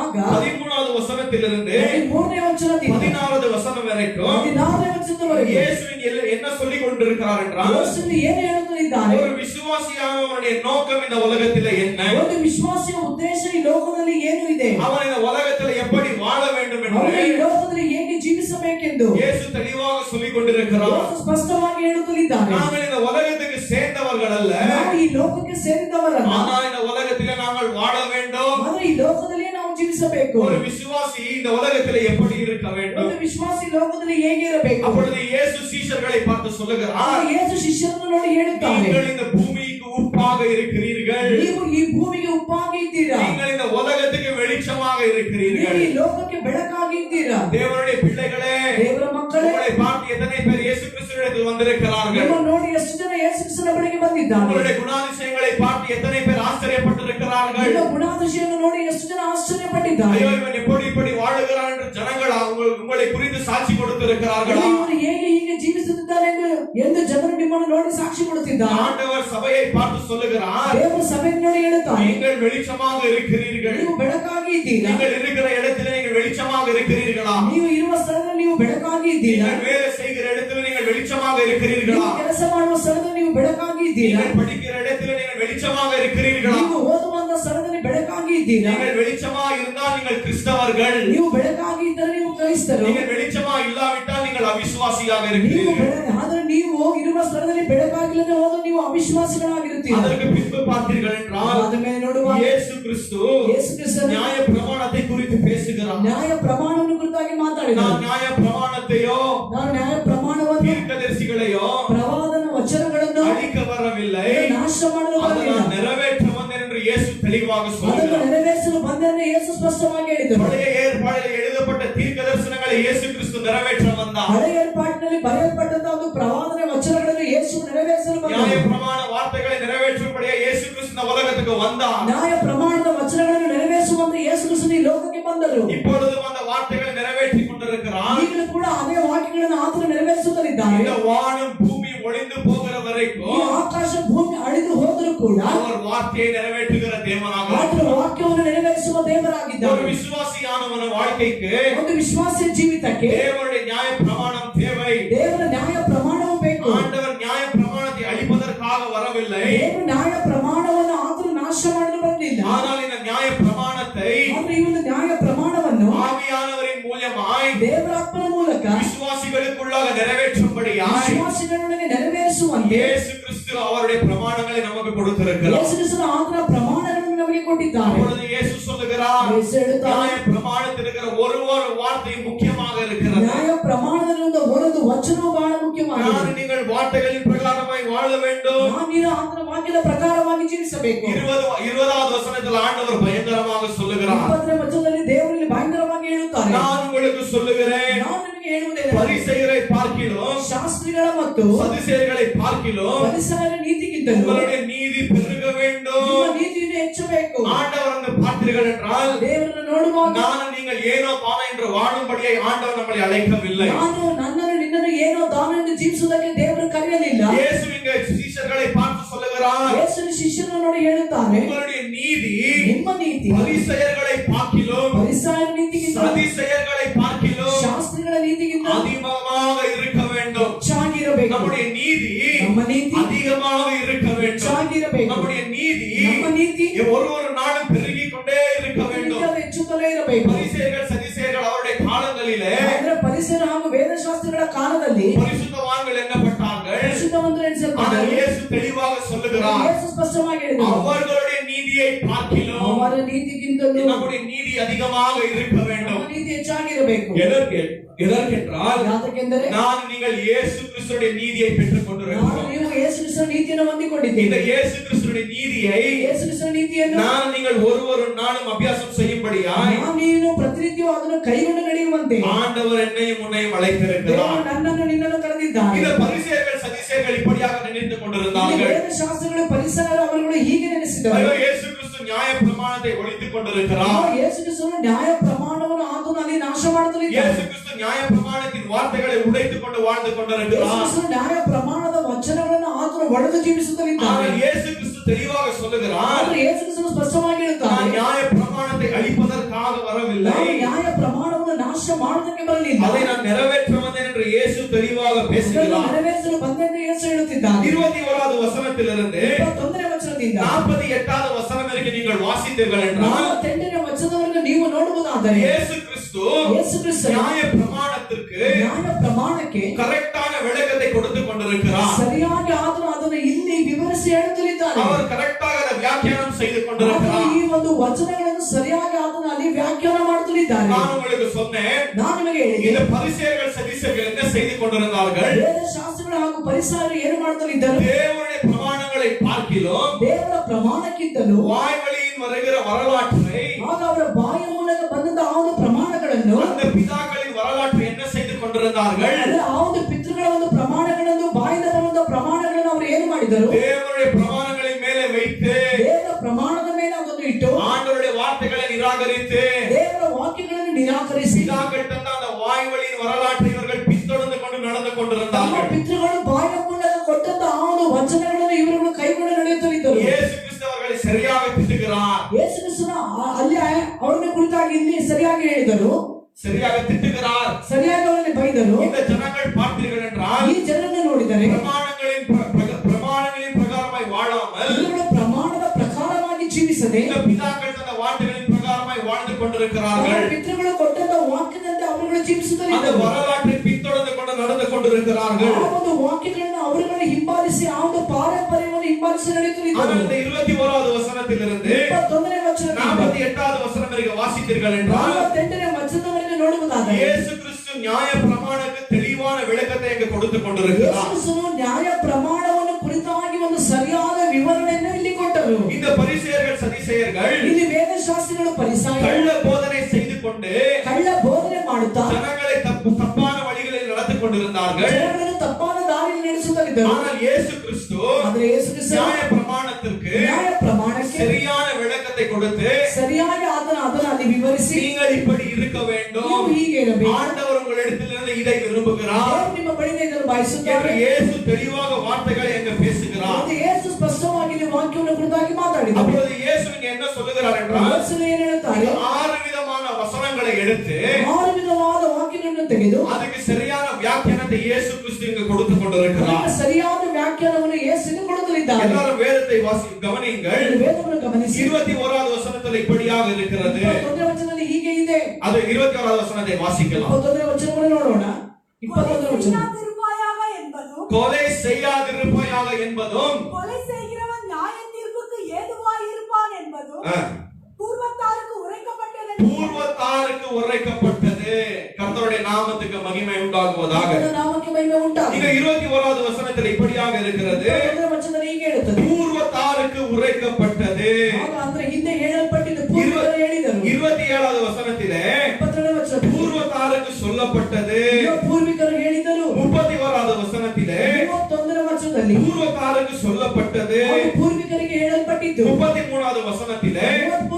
ವಚನದಲ್ಲಿ பூர்வத்தாருக்கு சொல்லப்பட்டது. ಪೂರ್ವಿಕರಿಗೆ ಹೇಳಲ್ಪಟ್ಟಿತು. 38வது வசனத்திலே 38ನೇ ವಚನದಲ್ಲಿ பூர்வத்தாருக்கு சொல்லப்பட்டது. ಪೂರ್ವಿಕರಿಗೆ ಹೇಳಲ್ಪಟ್ಟಿತು. 44வது வசனத்திலே 44ನೇ ವಚನ பூர்வத்தாருக்கு சொல்லப்பட்டது. ಪೂರ್ವಿಕರಿಗೆ ಹೇಳಲ್ಪಟ್ಟಿತು. அப்பொழுது இயேசு இங்கே என்ன சொல்லிக் ಆಗ கொண்டிருக்கிறார்? ಯೇಸು ಏನು ಹೇಳುತ್ತಿದ್ದಾನೆ? இயேசு இங்கே சீஷர்களுக்கு என்ன கற்றுக் கொடுத்து கொண்டிருக்கிறார்? ಯೇಸು ಶಿಷ್ಯರಿಗೆ ಏನನ್ನು ಇಲ್ಲಿ ಆತನು ಇಲ್ಲಿ ಹೇಳಿಕೊಡುತ್ತಲಿದ್ದಾನೆ? இயேசு எதை குறித்து பேசிக் கொண்டிருக்கிறார்? ಯೇಸು ಯಾವುದನ್ನು ಕುರಿತಾಗಿ ಮಾತನಾಡುತ್ತಲಿದ್ದಾನೆ? இந்த வசனத்தை நாங்கள் எத்தனையோ வருடமாக படித்துக் கொண்டிருக்கிறோம். ಈ ವಾಕ್ಯವನ್ನು ಎಷ್ಟೋ ವರ್ಷಗಳಿಂದ ಓದುತ್ತಲಿದ್ದೇವೆ. இந்த பூர்வத்தார் என்பது யாரை குறித்து பேசிக் கொண்டிருக்கிறது? ಪೂರ್ವಿಕರು ಎನ್ನುವುದು ಯಾರನ್ನು ಕುರಿತಾಗಿ ಇಲ್ಲಿ ಹೇಳುತ್ತದೆ? யாராவது அந்த கேள்வி கேட்டிருக்கிறீர்களா? ಯಾರಾದರೂ ಇದನ್ನು ಕೇಳಿದಿರ ಪ್ರಶ್ನೆ? பூர்வத்தாருக்கு உரைக்கப்பட்டது. ಪೂರ್ವಿಕರಿಗೆ ಹೇಳಲ್ಪಟ್ಟಿತು. யார் அது? பூர்வத்தார்கள் யார்? ಪೂರ್ವಿಕರು ಯಾರು? மோசேவா? சொல்லுங்க சொல்லுங்க. மோசேயின் காலத்திலே கொடுத்த பிரமாணங்கள் என்று சிஸ்டர் சொல்லுகிறார்கள். அதுக்கு பின்பு வேற யாராவது சொல்றீங்களா? பூர்வத்தாருக்கு உரைக்கப்பட்டது. ಪೂರ್ವಿಕರಿಗೆ ಹೇಳಲ್ಪಟ್ಟಿತು. யாருக்காவது தெரியுமா? ಯಾರಿಗಾದ್ರೂ ಗೊತ್ತಾ? நான் உங்களுக்கு வார்த்தையிலிருந்து காண்பிக்கிறேன். ನಾನು ನಿಮಗೆ ವಾಕ್ಯದ ಮೂಲಕ கர்த்தருடைய நாமத்துக்கு மகிமை உண்டாகுவதாக. ನಾಮಕ್ಕೆ ಮಹಿಮೆ ಉಂಟಾಗಲಿ. அப்பொழுது இயேசு என்ன சொல்லிக் கொண்டிருக்கிறார்? ಯೇಸು ಏನು ಹೇಳುತ್ತಲಿದ್ದಾನೆ? நீங்கள் இப்படியாக கேட்டிருக்கிறீர்கள், ಹೀಗೆ ಕೇಳಿದ್ದೀರಾ? இப்படியாக பூர்வத்தாருக்கு உரைக்கப்பட்டது. ಪೂರ್ವಿಕರಿಗೆ ಹೇಳಲ್ಪಟ್ಟಿತು. இங்க இயேசு கிறிஸ்து ಯೇಸು ಕ್ರಿಸ್ತನು மோசேயின் மூலமாய் வந்த நியாய பிரமாணத்தை குறித்து பேசிக் ಮೋಶೆಯ கொண்டிருக்கிறார். ಮೂಲಕ ಬಂದಂತ ನ್ಯಾಯ ಪ್ರಮಾಣದ ಕುರಿತಾಗಿ ಮಾತನಾಡುತ್ತಲಿದ್ದಾನೆ. இல்ல பரிசேயர்கள் சதிசேயர்களுடைய போதனையை குறித்து இங்க பேசிக் கொண்டிருக்கிறார்கள். ಇದರಲ್ಲಿ ಪರಿಸೇಯರು ಹಾಗೂ ವೇದಶಾಸ್ತ್ರಿಗಳ ಅವರು ಹೇಳಿದಂತ ವಾಕ್ಯದ ಕುರಿತಾಗಿ ಇಲ್ಲಿ ಮಾತನಾಡುತ್ತಲಿದ್ದಾನೆ. இங்க இயேசு கிறிஸ்து ಯೇಸು ಕ್ರಿಸ್ತನು மோசேயின் பிரமாணங்களை குறித்து பேசவில்லை. ಮೋಶೆ ಪ್ರಮಾಣದ ಕುರಿತಾಗಿ ಮಾತನಾಡಲಿಲ್ಲ. இல்லாவிட்டால் இயேசு கிறிஸ்து இப்படியாக சொல்லியிருப்பார். ಯೇಸು ಕ್ರಿಸ್ತನು ಇಲ್ಲ ಅಂದ್ರೆ ಹೀಗೆ ಹೇಳುತ್ತಲಿದ್ದರು. மோசே உங்களுக்கு தந்த பிரமாணத்தில் இப்படியாக எழுதப்பட்டிருக்கிறது. ಮೋಶೆಗೆ ಕೊಟ್ಟಂತ ಪ್ರಮಾಣದಲ್ಲಿ ಹೀಗೆ ಬರೆಯಲ್ಪಟ್ಟಿದೆ. மோசேயின் மூலமாய் வந்த பிரமாணத்தில் இப்படியாக ಮೋಶೆ எழுதப்பட்டிருக்கிறது ಮೂಲಕ ಬಂದಂತ ಪ್ರಮಾಣದಲ್ಲಿ ಹೀಗೆ ಬರೆಯಲ್ಪಟ್ಟಿದೆ என்று இயேசு தெளிவாக சொல்லியிருப்பார். ಯೇಸು ಅದು ಸ್ಪಷ್ಟವಾಗಿ இங்கே ಹೇಳುತ್ತಿದ್ದಾರೆ. இயேசு எப்பொழுது ಯೇಸು ಯಾವಾಗ பிசாசுக்கு முன்பாக ಪಿಶಾಚಿಗೆ ಮುಂಭಾಗ தேவனுடைய வார்த்தைகளை சொல்லினாரோ ದೇವರ ವಾಕ್ಯವನ್ನು ಹೇಳಿದರು. இயேசு இப்படியாக சொன்னார். ಯೇಸು ಹೀಗೆ ಹೇಳಿದರು. இப்படியாக ಹೀಗೆ எழுதப்பட்டிருக்கிறது, ಬರೆಯಲ್ಪಟ್ಟಿದೆ. இப்படியாக ಹೀಗೆ எழுதப்பட்டிருக்கிறது. ಬರೆಯಲ್ಪಟ್ಟಿದೆ. நீங்கள் வேதத்தை வாசிக்கவில்லையா? ದೇವರು ಓದಲಿಲ್ಲವೋ? இப்படியாக எழுதப்பட்டிருக்கிறது ಹೀಗೆ ಬರೆಯಲ್ಪಟ್ಟಿದೆ. என்று இயேசு தெளிவாக சொல்லியிருந்தார். ಯೇಸು ಸ್ಪಷ್ಟವಾಗಿ ಹೇಳಿದರು. இப்பொழுது இயேசு கிறிஸ்து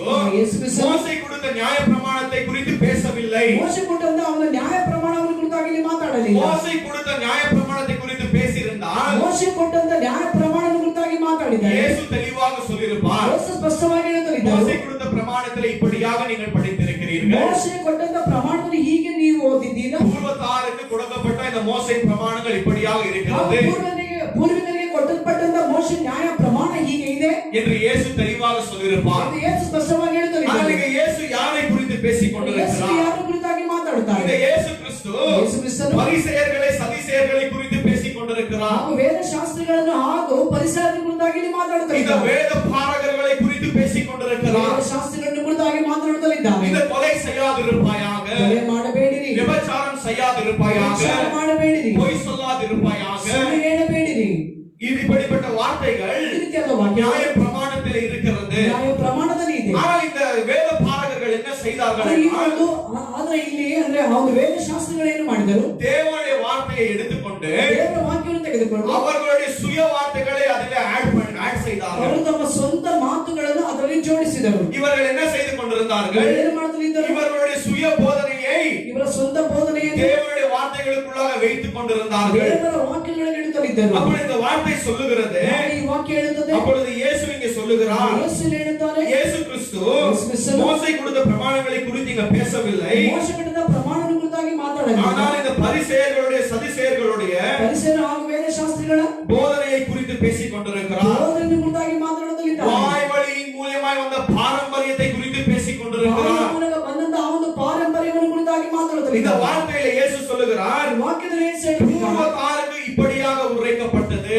ಪೂರ್ವಿಕರಿಗೆ ಹೀಗೆ ಹೇಳಲ್ಪಟ್ಟಿತು. பூர்வத்தார் யார் என்றால் ಪೂರ್ವಿಕರಿಗೆ ಯಾರು? இந்த வேத பாரகர்கள். ಇದು இந்த ವೇದಶಾಸ್ತ್ರಿಗಳು. ஒரு வேத பாரகரிடத்திலிருந்து ಅಂದ್ರೆ ಒಂದು ವೇದಶಾಸ್ತ್ರಿಗಳ ಮೂಲಕ இன்னொரு வேத பாரகர்களுக்கு வார்த்தை அப்படியாக வாய் வழியாக வந்து கொண்டே ಹಾಗೂ இருந்தது. ಇನ್ನೊಂದು ವೇದಶಾಸ್ತ್ರಿಗಳಿಗೆ ಬಾಯಿಯ ಮೂಲಕವಾಗಿ ಇದು ಹೀಗೆ அநேக ಬರುತ್ತದೆ.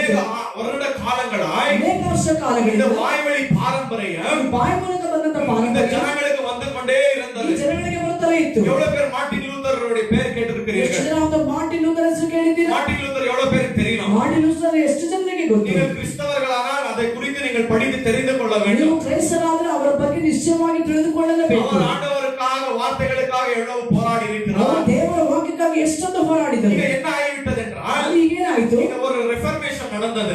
ಆಗ ಅದರಲ್ಲಿ ಒಂದು ರೆಫರ್ಮೇಷನ್ ನಡೆಯಿತು. அது ரெஃபர்மேஷன் என்னவென்றால் ಒಂದು ರೆಫರ್ಮೇಷನ್ ಅಂದ್ರೆ ಏನು? இந்த ரோமன் கேத்தலிக் ಅದು ರೋಮನ್ ಕ್ಯಾಥಲಿಕ್ ஆர்சி ಆರ್ಸಿ இந்த ஆர்சி ஜனங்கள் என்ன செய்து ಆರ್ಸಿ விட்டார்கள்? ಜನಗಳು ಏನು ಮಾಡಿದರು? இந்த ஃபாதர்ஸ் என்ன செய்து விட்டார்கள்? ಏಳು ಫಾದರ್ಗಳು ಏನು ಮಾಡಿದರು? வேதாகமத்தை ವೇದವನ್ನು ஒரு நார்மல் பாஷையில் இருந்த வேதாகமத்தை ಅಂದ್ರೆ ಒಂದು ಸಾಧಾರಣವಾದ ಭಾಷೆ ಇದ್ದಂತ ವೇದವನ್ನು லாட்டின் லாங்குவேஜ்க்கு கன்வர்ட் பண்ணி ಅಂದ್ರೆ ಅದನ್ನು ಲ್ಯಾಟಿನ್ ಒಂದು ಲ್ಯಾಂಗ್ವೇಜ್ ಗೆ ಭಾಷಾಂತರ ಮಾಡಿ அதற்கு பின்பு என்ன செய்தார்கள் என்றால் ಅದಾದ ಮೇಲೆ ಏನು ಮಾಡಿದರು? வேற பாஷையில் இருந்த வேதாகமத்தை எரித்து விட்டார்கள். ನಾವು ಬೇರೆ ಭಾಷೆ ಇದ್ದಂತ ಅವನ ವೇದವನ್ನು ಸುಟ್ಟು ಬಿಟ್ಟರು. ஜனங்களிடத்தில் யாரிடத்திலும் வேதாகமம் இல்லை. ಜನಗಳ ಬಳಿಯಲ್ಲಿ ಅವನ ವೇದ ಇಲ್ಲ. இவர்கள் ஞாயிற்றுக்கிழமை எங்க வர வேண்டும்? ನೀವು ಭಾನುವಾರ ಇಲ್ಲಿ ಬರಬೇಕು, சபைக்கு வர வேண்டும். ಸಭೆಗೆ ಬರಬೇಕು. இப்பொழுது எனக்கு நம்ம இடத்துல வேதாகமம் இருக்கிறது. ಈಗ ನಮ್ಮ ಬಳಿಯಲ್ಲಿ ವೇದವಿದೆ. ஒரு பிரசங்கியர் கள்ள போதனை செய்தால் ನಾವು ಪ್ರಸಂಗಿ ಕಳ್ಳ ಬೋಧನೆ நம்ம ಮಾಡಿದರೆ கேள்வி கேட்கலாம். அவர் ಪ್ರಶ್ನೆ ಮಾಡಬಹುದು. போதகரே இங்க இப்படியாக எழுதியிருக்கிறது. ಬೋಧನೆಯಲ್ಲಿ ಹೀಗೆ ಬರೆಯಲ್ಪಟ್ಟಿದೆ, நீங்கள் எதற்காக இப்படி கள்ள போதனை செய்கிறீர்கள் ಯಾವುದಕ್ಕಾಗಿ ಹೀಗೆ ಕಳ್ಳ ಬೋಧನೆ ಮಾಡುತ್ತೀರಿ என்று நாங்கள் கேட்கலாம். ಅದು ನಾವು ಕೇಳಬಹುದು. ஆனால் அந்த நாட்களிலே ಆ ದಿವಸಗಳಲ್ಲಿ அந்த ஜனங்கள் அப்படி கேட்க ಆ முடியவில்லை. ಜನಗಳು ಹಾಗೆ ಕೇಳಲಾಗಲಿಲ್ಲ. எதற்கென்றால் ಯಾತಕ್ಕೆಂದರೆ இவர்களிடத்தில் வேதாகமம் இல்லை. ಇವರ ಬಳಿಯಲ್ಲಿ ವೇದವಿಲ್ಲ. அப்பொழுது இந்த ஃபாதர்கள் என்ன செய்து ಆಗ கொண்டிருந்தார்கள்? ಈ ಫಾದರ್ಗಳು ಏನು ಮಾಡಿದರು? நீங்கள் பரலோகத்துக்கு போக வேண்டும் ನೀವು என்றால் ಪರಲೋಕಕ್ಕೆ ಹೋಗಬೇಕಾಗಿದೆ. நீங்கள் அப்பத்தையும் திராட்சரசத்தையும் புசிக்க வேண்டும். ನೀವು ಅದರ ಒಂದು ರೊಟ್ಟಿನ ದ್ರಾಕ್ಷರಸವನ್ನು நீங்கள் ತಿನ್ನಬೇಕು. பரலோகத்துக்கு போக வேண்டும் என்றால் ನೀವು ಪರಲೋಕಕ್ಕೆ ಹೋಗಬೇಕಾಗಿದೆ. ஞானஸ்தானம் பெற வேண்டும். ದೀಕ್ಷಾಸ್ನಾನ ಹೊಂದಬೇಕು. நீங்கள் பரலோகத்துக்கு போக வேண்டும் என்றால் ನೀವು ಪರಲೋಕಕ್ಕೆ ಹೋಗಬೇಕಾಗಿದೆ. எங்களிடத்தில் வந்து பாவ அறிக்கையிட வேண்டும் ನಮ್ಮ ಬಳಿಯಲ್ಲಿ ಬಂದು ಪಾಪ ಕ್ಷಮಾಪಣೆ என்று ಮಾಡಬೇಕು. அநேக விதமான கள்ள போதனை செய்து கொண்டு ಅನೇಕ ವಿಧವಾಗಿ ಕಳ್ಳ ಬೋಧನೆ ಮಾಡ್ತಾರೆ. தேவனுடைய ராஜ்யத்தை ஜனங்களுக்கு மூடிவிட்டார்கள். ದೇವರ ರಾಜ್ಯವನ್ನು ಜನರಿಗೆ ಮುಚ್ಚಿದರು. அதற்கு பின்பு என்ன ஆனது என்றால் ಅದಾದ ಮೇಲೆ ಏನಾಯಿತು? ஆண்டவர் அந்த நாட்களில் சில ஊழியக்காரர்களை எழுப்பினார்கள். ದೇವರು ಆ ದಿವಸಗಳಲ್ಲಿ ಕೆಲವು ಸೇವಕರುಗಳನ್ನು ಎಬ್ಬಿಸಿದರು. இந்த ஊழியக்காரர்களுக்கு தேவனுடைய வார்த்தை கிடைத்தது. ಈ ಸೇವಕರುಗಳಿಗೆ ದೇವರ ವಾಕ್ಯ ಸಿಕ್ಕಿತು. எப்பொழுது வார்த்தை படித்தார்களோ ಯಾವಾಗ ಅವರು ವಾಕ್ಯಗಳನ್ನು ಓದಿದರು, இவர்கள் கள்ள போதனை செய்து கொண்டிருக்கிறார்கள் என்று தெரிந்தது. ಇವರು ಕಳ್ಳ ಉಪದೇಶ ಮಾಡುತ್ತಾರೆ ಎಂದು ತಿಳಿದು அதற்கு பின்பு இவர்கள் வேதாகமத்தை வியாக்கியானம் செய்ய ಅದಾದ ஆரம்பித்தார்கள். ಮೇಲೆ ಇವರುಗಳು ವೇದ ವಾಕ್ಯಗಳನ್ನು ಅವರುಗಳನ್ನು ವ್ಯಾಖ್ಯಾನ ಮಾಡಲು அப்பொழுது ಪ್ರಾರಂಭಿಸಿದರು. ஒரு பெரிய எழுப்புதல் உண்டானது. ಆಗ ಒಂದು ದೊಡ್ಡ ಉಜ್ಜೀವನ அநேக ಉಂಟಾಯಿತು. ஜனங்கள் ரட்சிக்கப்பட்டார்கள். ಅನೇಕ ಜನಗಳು ರಕ್ಷಣೆ அப்ப ಹೊಂದಿದರು. அந்த நாட்களிலே ಆ இந்த ದಿವಸಗಳಲ್ಲಿ எபிரேயர்களுடைய ப்ராப்ளம் என்னவென்றால் ಇಬ್ರಿಯರ ಅಂದ್ರೆ ಅವರ ಒಂದು ತೊಂದರೆಗಳೇನೆಂದರೆ இந்த இஸ்ரேல் ஜனங்கள் ಇಸ್ರಾಯೇಲ್ ಜನರು ஆண்டவருக்கு விரோதமாய் பாவம் செய்து விட்டார்கள். ದೇವರಿಗೆ ವಿರೋಧವಾಗಿ ಪಾಪ ಮಾಡಿದರು. அப்பொழுது ಆண்டவர் என்ன செய்தார்? ಆಗ ದೇವರು ಏನು ಮಾಡಿದರು? இந்த ஜனங்களை ಈ ಜನರನ್ನು பாபிலோனுக்கு அனுப்பிவிட்டார். ಬಾಬೇಲಿಗೆ ಕಳುಹಿಸಿದರು. அநேக வருட காலங்கள் ಅನೇಕ ವರ್ಷ ಕಾಲ இந்த இஸ்ரேல் ஜனங்கள் ಇಸ್ರಾಯೇಲ್ ಜನರು பாபிலோனில் இருந்து ಬಾಬೇಲಿನಲ್ಲಿ ಇದ್ದು அவருடைய சொந்த பாஷையை மறந்து ಅವರ விட்டார்கள். ಸ್ವಂತ ಭಾಷೆಗಳನ್ನೇ ಮರೆತು ಹೋದರು. பாபிலோனில் அரமேக் என்று ஒரு லாங்குவேஜ் பேசுவார்கள். ಬಾಬೇಲಲ್ಲಿ ಅಂದ್ರೆ ಅರೇಬಿಕ್ ಎಂಬುದು ಒಂದು ಭಾಷೆಯನ್ನು அப்ப ಮಾತಾಡುತ್ತಾರೆ. இந்த ஜனங்கள் இபிரேய லாங்குவேஜ் மறந்து ಈ ಜನರು ಆ ಒಂದು ಇಬ್ರಿಯ ಭಾಷೆಯನ್ನು ಮರೆತು அந்த அரமேக் லாங்குவேஜ் பேச ஆரம்பித்தார்கள். ಆ ಒಂದು ಅರೇಬಿಕ್ ಭಾಷೆಯನ್ನು ಮಾತಾಡಲು ಪ್ರಾರಂಭಿಸಿದರು. இவர்களுக்கு எபிரேயர் படிக்கவும் தெரியவில்லை. ಅವರಿಗೆ ಆ ಒಂದು ಅಂದ್ರೆ ಇಬ್ರಿಯ ಭಾಷೆ ಓದಲು ಗೊತ್ತಿಲ್ಲ. அவர்களுக்கு வார்த்தை படிக்க புரியவும் இல்லை. ಅವರಿಗೆ ವಾಕ್ಯ ಓದಲು ಅರ್ಥವಾಗಲು ಇಲ್ಲ. அப்ப இவர்கள் யாரிடத்தில் வருவார்கள் என்றால் ಇವರು ಯಾರ ಬಳಿಗೆ ಬರುವರು? இந்த வேத பாரகர்களிடத்தில் ಇವರು வருவார்கள். ವೇದ ಶಾಸ್ತ್ರಗಳ ಬಳಿಗೆ ಬರುವರು. இந்த வேத பாரகர்கள் என்ன செய்வார்கள்? ವೇದ ಶಾಸ್ತ್ರಗಳು ಏನು ಮಾಡುವರು? வார்த்தைகளுக்கு அநேக அடிஷன் செய்து விட்டார்கள். ಆ ಒಂದು ವಾಕ್ಯಗಳಿಗೆ ಅನೇಕ ಬೇರೆ ಬೇರೆ ಕಾರ್ಯಗಳೆಲ್ಲ ಅವರು ಜೋಡಿಸಿದರು. வார்த்தையை விட்டுவிட்டு ವಾಕ್ಯವನ್ನು ಬಿಟ್ಟು அநேக விதமான பாரம்பரியத்தை கொண்டு வந்து விட்டார்கள். ಅನೇಕ ವಿಧವಾದ ಪಾರಂಪರ್ಯವನ್ನು ಕೊಂಡು ಬಂದರು. இதை குறித்து தான் இயேசு இங்கே சொல்லிக் கொண்டிருக்கிறார். ಇದಕ್ಕಾಗಿ ಯೇಸು ಹೇಳುತ್ತಿದ್ದಾರೆ, பூர்வத்தாருக்கு இப்படியாக உரைக்கப்பட்டது. ಪೂರ್ವಿಕರು ಹೀಗೆ ಹೇಳಿದರು. ஆனால் 28வது வசனத்திலே பார்த்தீர்கள் என்றால் 28ನೇ ವಚನದಲ್ಲಿ ನೋಡುವುದಾದರೆ, ஆனால் நான் உங்களுக்கு சொல்லுகிறேன். ಆದ್ದರಿಂದ ನಾನು ನಿಮಗೆ ಹೇಳುವೆ. 32வது வசனம் 32ನೇ ವಚನ, ஆனால் நான் உங்களுக்கு சொல்லுகிறேன். ಆದರೆ ನಾನು ನಿಮಗೆ ಹೇಳುವೆ. 34வது வசனம் 34ನೇ ವಚನ, ஆனால் நான் உங்களுக்கு சொல்லுகிறேன். ಆದರೆ ನಾನು ನಿಮಗೆ ಹೇಳುವೆ. 39வது வசனம் 39ನೇ ವಚನ, ஆனால் நான் உங்களுக்கு சொல்லுகிறேன். ಆದರೆ ನಾನು ನಿಮಗೆ ಹೇಳುವೆ. 44வது வசனம் 44ನೇ ವಚನ, ஆனால் நான் உங்களுக்கு ಆದರೆ சொல்லுகிறேன். ನಾನು ನಿಮಗೆ ಹೇಳುವೆ. பூர்வத்தார்கள் வேற ஏதோ கள்ள போதனை செய்தார்கள். ಪೂರ್ವಿಕರು ಏನೋ ಕಳ್ಳ ಬೋಧನೆಯನ್ನು ಮಾಡಿದರು. ஆனால் இங்கே இயேசு கிறிஸ்து என்ன செய்து கொண்டிருக்கிறார்? ಯೇಸು ಕ್ರಿಸ್ತನು ಏನು ಮಾಡುತ್ತಿದ್ದಾರೆ? நியாய பிரமாணத்துக்கு ஒரு சரியான விளக்கத்தை கொடுத்து ನ್ಯಾಯ கொண்டிருக்கிறார். ಪ್ರಮಾಣಕ್ಕೆ ಸರಿಯಾದ ಒಂದು ವಿವರಣೆಯನ್ನು ಕೊಡುತ್ತಲಿದ್ದರು. இந்த ஜனங்கள் என்ன நினைத்து கொண்டிருந்தார்கள்? ಜನರು ಏನು ಅನಿಸುತ್ತಲಿದ್ದರು? ஒரு மனுஷனை வெளிப்படையாய் கொலை செய்யாமல் நான் இருக்கிறேன். ಆದರೆ ಒಂದು ಮನುಷ್ಯನನ್ನು ಬಹಿರಂಗವಾಗಿ ನಾನು ಕೊಲೆ ಮಾಡದೇ ಇದ್ದೇನೆ, நான் கொலைகாரன் அல்ல ನಾನು என்று ಕೊಲೆಗಾರನಲ್ಲ, சுயநீதியில வாழ்ந்து ಎಂದು கொண்டிருந்தார்கள். ಸ್ವಂತ ನೀತಿಯಲ್ಲಿ ಜೀವಿಸಿದರು. ஆண்டவர் சொல்லுகிறார், ದೇವರು ಹೇಳುತ್ತಾರೆ, விபச்சாரம் செய்யாதிருப்பாயாக. ವಿಚಾರ ಮಾಡಬೇಡ. இந்த பரிசேயர்கள் இப்படியாக நினைத்துக் ಈ கொண்டிருந்தார்கள். ಮನುಷ್ಯರು ಹೀಗೆ ನೆನೆಸಿದರು. இந்த பொம்பளை இவர்களோட விபச்சாரம் செய்யவில்லை, ಅಯ್ಯೋ ನಾನು ಇವರ ಜೊತೆ ವ್ಯಭಿಚಾರ நான் ಮಾಡಲಿಲ್ಲ, பரிசுத்தவான், ನಾನು நான் ಪರಿಶುದ್ಧವಾದ, நீதிமான் ನಾನು ನೀತಿವಂತ என்று இவர்கள் தேவனுடைய பிரமாணங்களை ಎಂದು ಇವರು ದೇವರ ಪ್ರಮಾಣವನ್ನು அவ்வளவுதான் என்று நினைத்துக் கொண்டிருந்தார்கள். ಅಷ್ಟೇ ಎಂದು ಇವರು ஆனால் ನೆನೆಸಿದರು. இயேசு சொன்னார், ಯೇಸು ಹೇಳಿದರು, நான் உங்களுக்கு மெய்யாகவே சொல்லுகிறேன், ನಾನು ನಿಜವಾಗಿ ಹೇಳುವೆ, ஒருவன் ಒಬ್ಬನು தன்னுடைய சகோதரன் மேல கோபம் கொண்டால், ತನ್ನ ಸಹೋದರ ಮೇಲೆ ಕೋಪಗೊಂಡನು, இல்லாவிட்டால் அவனை பார்த்து ஒண்ணுக்கு பிரயோஜனம் இல்லாதவனே, ಇಲ್ಲಂದ್ರೆ ಅವನು ನೋಡಿ ಯಾವುದಕ್ಕೂ ಬಾರದವನು ಎಂದು ಹೇಳಿದ್ದಾನೆ, அவனை முட்டாள் என்று சொல்லினால் ಅವನನ್ನು ಮೂರ್ಖನೆಂದು அவன் ಹೇಳಿದ್ದಾನೆ, எரிநரகத்துக்கு போகிறான் என்று இயேசு தெளிவாக ಅವನು சொல்லுகிறார். ಉರಿಯುವಂತ ನರಕಕ್ಕೆ ಹೋಗುತ್ತಾನೆ ಎಂದು ಯೇಸು ಹೇಳಿದರು. ஆண்டவர் இந்த ஜனங்களுக்கு பிரமாணத்தை கொடுத்திருந்தார், ದೇವರು ಈ ಜನಗಳಿಗೆ ಪ್ರಮಾಣವನ್ನು ಕೊಟ್ಟಿದ್ದರು, விபச்சாரம் செய்யாதிருப்பாயாக. ವಿಚಾರ ಮಾಡಬೇಡ. ஆனா இயேசு இங்க என்ன சொல்லுகிறார்? ಆದರೆ ಯೇಸು ಹೇಳುತ್ತಾನೆ, ஆனா நான் உங்களுக்கு மெய்யாக சொல்லுகிறேன், ನಾನು ನಿಮಗೆ ನಿಜವಾಗಲೂ ಹೇಳಿದೆ, ஒருவன் ஒரு ஸ்திரியை இச்சையோடு பார்த்தால், ಒಬ್ಬರು ಒಂದು ಸ್ತ್ರೀಯನ್ನು ಇಚ್ಛೆಯಿಂದ ನೋಡಿದ್ದಾರೆ, இல்லாவிட்டால் ஒரு ஸ்திரீ ஒரு மனுஷனை இச்சையோடு பார்த்தால், ಇನ್ನೊಂದು ಒಂದು ಸ್ತ್ರೀ ಒಬ್ಬ ಮನುಷ್ಯನನ್ನು ಇಚ್ಛೆಯಿಂದ ನೋಡಿದ್ದಾರೆ, அவர்கள் என்ன செய்திருக்கிறார்கள்? ಅವர்கள் ಏನು ಮಾಡುತ್ತಾರೆ? அவருடைய இருதயத்தில விபச்சாரம் செய்திருக்கிறார்கள் ಅವರು என்று ಹೃದಯದಲ್ಲಿ ವ್ಯಭಿಚಾರ ಮಾಡಿದ್ದಾರೆ ಎಂದು இயேசு தெளிவாக பேசுகிறார். ಯೇಸು ಸ್ಪಷ್ಟವಾಗಿ இயேசு ಮಾತನಾಡಿದರು. நியாயப்பிரமாணத்தின் வார்த்தைகளை ಯೇಸು ನ್ಯಾಯ ಪ್ರಮಾಣದ ವಾಕ್ಯವನ್ನು மட்டம் தட்டி பேசவில்லை, ಆತನು ಅದನ್ನು ಬಹಳ ಕೆಳಮಟ್ಟದಲ್ಲಿ ಮಾತಾಡಲಿಲ್ಲ. ஆனால் தேவனுடைய வார்த்தையை ದೇವರ ஒரு ವಾಕ್ಯವನ್ನು உயர்ந்த இடத்திலே வைத்து ಮೇಲೆ ಸ್ಥಾನದಲ್ಲಿ ಇಟ್ಟು நாங்கள் இப்படி இருக்க வேண்டும், ನಾವು ಹೀಗೆ ಇರಬೇಕು, இப்படி வாழ வேண்டும் என்று ಹೀಗೆ ಜೀವಿಸಬೇಕು இயேசு ಎಂದು தெளிவாக சொல்லிக் கொண்டிருக்கிறார். ಯೇಸು ಸ್ಪಷ್ಟವಾಗಿ ಹೇಳಿದ್ದಾರೆ. நம்மளுக்கு அநேக நேரத்துல கோபம் வருகிறது, ಅನೇಕ ಸಂದರ್ಭದಲ್ಲಿ ಹೆಚ್ಚಾಗಿ ಕೋಪ ಬರುತ್ತದೆ, இல்ல அநேக நேரத்துல இப்படியாக சொல்லுகிறோம், ಅನೇಕ ಸಮಯದಲ್ಲಿ ಹೀಗೆ ಹೇಳ್ತೇವೆ, எனக்கு குடும்பம் இருக்குது, ನನಗೆ ಕುಟುಂಬ ಇದೆ, நான் ஆண்டவருடைய பிள்ளை, ನನ್ನ ದೇವರ ಮಗು, இல்லாவிட்டால் நான் கொலை செய்து விடுவேன். ಇಲ್ಲದೆ ಹೋದನ್ನು ಕೊಲೆ ಮಾಡಿ. இந்த ஜனங்க எவ்வளவு பேர் நினைக்கிறீங்க? ಎಷ್ಟೋ ಜನ ಹಾಗೆ ನೆನೆಸುತ್ತಾರೆ, எவ்வளவு பேர் நினைக்கிறாங்க அப்படி? ಎಷ್ಟೋ ಜನ ನೆನೆಸುತ್ತಾರೆ. எதற்காக நாங்கள் கொலை செய்யாமல் இருக்கிறோம்? ಯಾಕಾಗಿ ಕೊಲೆ ಮಾಡದಿದ್ದೇವೆ? ஏதாவது ஒரு காரணத்தின் நிமித்தம் கொலை செய்யாமல் இருக்கிறோம். ಯಾವುದಾದರೂ ಒಂದು ಕಾರಣದ ನಿಮಿತ್ತವಾಗಿ ಕೊಲೆ ಮಾಡದೇ ಇದ್ದೇವೆ. ஆனால் இயேசு சொல்லுகிறார், ಯೇಸು ಹೇಳುತ್ತಾರೆ, உன் சகோதரன் மேல் கோபம் கொண்டால் ನಿನ್ನ ಸಹೋದರ ಮೇಲೆ ಕೋಪ நீ ಗೊಂಡನು, கொலை செய்திருக்கிறாய். ನೀನು ಕೊಲೆ ಮಾಡಿದೀಯ, நீ எப்பொழுது கொலை செய்ய வேண்டும் என்று யோசிக்கிறாயோ, ಯಾವಾಗ ಕೊಲೆ ಮಾಡಬೇಕೆಂದು ಯೋಚಿಸಿದೆಯೋ, நீ ஆனா வெளிப்படையா நீ செய்யல. ನೀನು ಬಹಿರಂಗವಾಗಿ ಮಾಡಲಿಲ್ಲ. ஆனால் ஆண்டவர் உன்னை பார்த்து சொல்லுகிறார், ದೇವರು ನೋಡಿ ಹೇಳ್ತಾನೆ, நீ கொலைகாரனாக இருக்கிறாய், நீ கொலைகாரனாக நீ எரிநரகத்துக்கு போய் விடுவாய் ಅಗ್ನಿ ನರಕಕ್ಕೆ ಹೋಗುವುದು. என்று இயேசு அது இயேசு அவருடைய வார்த்தைகளை பேசிக் கொண்டிருக்கிறார். ವಾಕ್ಯವನ್ನು ಮಾತಾಡಿದ್ದಾರೆ. அப்ப இந்த பரிசேயர்கள் சதிசேயர்கள் ಒಂದು ಪರಿಸರ ವೇದಶಾಸ್ತ್ರ கள்ள போதனை செய்தார்கள், ಕಳ್ಳ ಬೋಧನೆ ಮಾಡಿದರು. ஆனால் இயேசு கிறிஸ்துக்கு சரியான விளக்கத்தை கொடுத்து கொண்டிருக்கிறார். ಯೇಸು ಇಲ್ಲಿ ಅದರ ಕುರಿತಾಗಿ ಸರಿಯಾದ ವಿವರಣೆ ಕೊಟ್ಟರು. இயேசு கிறிஸ்து இங்க பார்த்தீர்கள் என்றால் ಯೇಸು ನೋಡಿದ್ದಾರೆ, அவர் நியாய தீர்ப்பின் தேவனாக இருக்கிறார், ಅವರು ನ್ಯಾಯ ತೀರಿಸುವಂತ ನ್ಯಾಯಾಧಿಪರ ದೇವರಾಗಿದ್ದಾರೆ, அவர் நியாய விசாரிக்கிற தேவனாக இருக்கிறார், ನ್ಯಾಯ ವಿಚಾರಿಸುವ அவர் ದೇವರಾಗಿದ್ದಾರೆ, தேவகுமாரனாக இருக்கிறார், ಅವರು ದೇವ அவர் ಕುಮಾರನಾಗಿದ್ದಾರೆ, மனுஷகுமாரனாக இருக்கிறார், ಅವರು ಮನುಷ್ಯ ಕುಮಾರನಾಗಿದ್ದಾರೆ, அவர் வானத்தையும் பூமியை படைத்த தேவனாக ಅವರು இருக்கிறார். ಆಕಾಶವನ್ನು ಭೂಮಿಯನ್ನು ಉಂಟು ಮಾಡಿದ ದೇವರಾಗಿದ್ದಾರೆ. எப்பொழுது மோசே சீனாய் மலை மேல் இருந்தானோ, ಯಾವಾಗ ಮೋಶೆ ಒಂದು ಸೀನಾಯಿ ಬೆಟ್ಟದ ಮೇಲೆ ಇದ್ದರು, மோசேக்கு பிரமாணம் கொடுத்தது யார்? ಮೋಶೆಗೆ ಪ್ರಮಾಣ ಕೊಟ್ಟಿದ್ದು ಯಾರು? மோசேக்கு பிரமாணம் கொடுத்தது ಮೋಶೆಗೆ ಪ್ರಮಾಣ ಕೊಟ್ಟಿದ್ದು கர்த்தராகிய இயேசு கிறிஸ்து. ಕರ್ತನಾದ ಯೇಸು ಕ್ರಿಸ್ತನು. அவர் தான் ಅವರೇ மோசேக்கு என்ன செய்தார்? ಮೋಶೆ ಏನು ಮಾಡಿದರು? கட்டளைகளை எழுதி கொடுத்தார். ಆಜ್ಞೆಗಳನ್ನು ಬರೆದು ಕೊಟ್ಟರು. ஜனங்கள் இப்படி இருக்க வேண்டும், ಜನರು ಹೀಗೆ ಇರಬೇಕು, நீங்கள் இப்படி வாழ வேண்டும். ನೀವು ಹೀಗೆ ಜೀವಿಸಬೇಕು. இங்க இயேசு வந்து பார்த்தீர்கள் என்றால் ಯೇಸು ಬಂದು ನೋಡಿದ್ದಾರೆ, பரிசேயர்களைப் போல சதிசேயர்களைப் போல பேசவில்லை. ಪರಿಸರ ಹಾಗೆ ಅವನು ವೇದಶಾಸ್ತ್ರಗಳ ಹಾಗೆ ಮಾತಾಡಲಿಲ್ಲ. இவர்கள் எப்பொழுது போதித்துக் கொண்டிருந்தார்களோ ಇವರು ಯಾವಾಗ ಬೋಧಿಸುತ್ತಿದ್ದರು? இவர்கள் இப்படியாக சொல்லினார்கள், ಹೇಳಿದರು, ஐயோ பிதாக்கள் சொன்னார்கள், ಇವರು ಪಿತೃಗಳು ஐயோ ಹೇಳಿದರು, பிதாக்கள் சொல்லினார்கள், ಪಿತೃಗಳು ಹೇಳಿದರು, பிதாக்கள் இப்படியாக எழுதியிருக்கிறார்கள், ಇವರು ಹೀಗೆ ಬರೆದಿದ್ದಾರೆ, பரிசேயர்கள் இப்படியாக போதனை செய்து கொண்டிருந்தார்கள். ಪರಿಸರ ಹೀಗೆ ಬೋಧನೆ ಮಾಡ್ತಿದ್ದಾರೆ. ஆனால் இயேசு அதிகாரியாக இருக்கிறார், ಅವರು ಯೇಸುವಿನ ಅಧಿಕಾರಿಯಾಗಿದ್ದಾರೆ, அவர் வார்த்தை தந்த தேவனாக ಅವರು இருக்கிறார். ವಾಕ್ಯ ಕೊಟ್ಟಂತ ದೇವರಾಗಿದ್ದಾರೆ. ஆனால் இயேசு கிறிஸ்துடைய பிரசங்கம் எப்படி இருந்தது ಯೇಸು என்றால் ಒಂದು ಪ್ರಸಂಗ ಹೇಗೆ ಇತ್ತು? அதிகாரபூர்வமாய் பேசினார். ಅಧಿಕಾರ ಪೂರ್ವಕವಾಗಿ இந்த ಮಾತಾಡಿದ್ದಾರೆ. வார்த்தையில் நீங்கள் அதை தெளிவாக ಈ பார்க்கலாம். ವಾಕ್ಯದಲ್ಲಿ ನೀವು ಸ್ಪಷ್ಟವಾಗಿ ஆனால் ನೋಡಬಹುದು. நான் உங்களுக்கு சொல்லுகிறேன், ನಾನು ನಿಮಗೆ ಹೇಳುವೆ, ஆனால் நான் உங்களுக்கு சொல்லுகிறேன், ನಾನು ನಿಮಗೆ ಹೇಳುವೆ, இயேசு கிறிஸ்து என்ன செய்து ಯೇಸು கொண்டிருக்கிறார்? ಕ್ರಿಸ್ತನಲ್ಲಿ ಏನು ಮಾಡಿದರು? நியாய பிரமாணத்துக்கு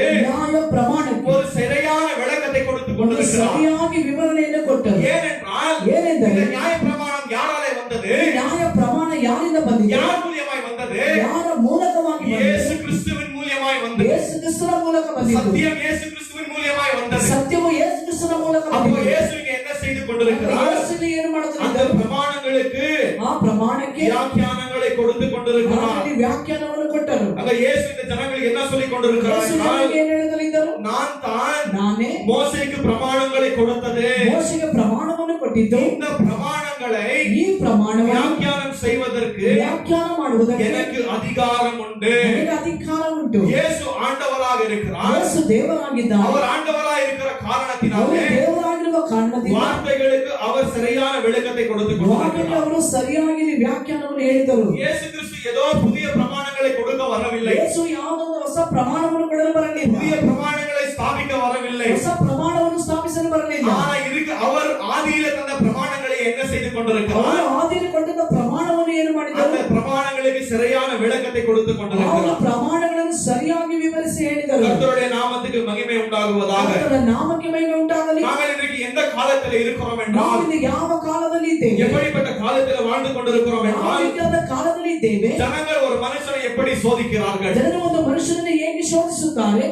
ஒரு மனுஷனை ಒಬ್ಬ ಮನುಷ್ಯನನ್ನು நாங்கள் எப்படி எக்ஸாமினேஷன் செய்கிறோம்? ನಾವು ಹೇಗೆ ಅವನನ್ನು ಪರೀಕ್ಷಿಸುತ್ತೇವೆ? அவன் நல்லவனா ಅವನು ಒಳ್ಳೆಯವನ கெட்டவனா ಕೆಟ್ಟವನ என்று நாங்கள் எப்படி ஜனங்களை எடை போடுகிறோம் ಎಂದು என்றால், ಯಾವಾಗ ನಾವು ಜನರನ್ನು ತೂಕ ಹಾಕುತ್ತೇವೆ? அவர்கள் செய்கிற வெளிப்படையான கிரியின் மூலமாய் ಅವರು ಮಾಡುವಂತಹ ಬಹಿರಂಗವಾದ ಕಾರ್ಯದ ಮೂಲಕ ஐயோ இவன் நீதிமான், ಇವು ನೀತಿವಂತನು, இவன் பாவி, இவன் பாಪಿ, இவன் இப்படிப்பட்ட பாவம் செய்கிறான், ಈ ರೀತಿಯಾದ ಪಾಪ ஓ ಮಾಡುತ್ತಾನೆ, இவன் இப்படிப்பட்ட பாவம் செய்யாமல் இருக்கிறான் ಅವನು ಈ ರೀತಿಯಾಗಿ ಪಾಪ ಮಾಡದೇ ಇದ್ದಾನೆ என்று நாங்கள் ஜனங்களை இன்றைக்கு எப்படி எடை ಎಂದು போடுகிறோம்? ನಾವು ಜನರನ್ನು ಹೇಗೆ ನಾವು ತೂಕ ಹಾಕಿ ನೋಡುತ್ತೇವೆ?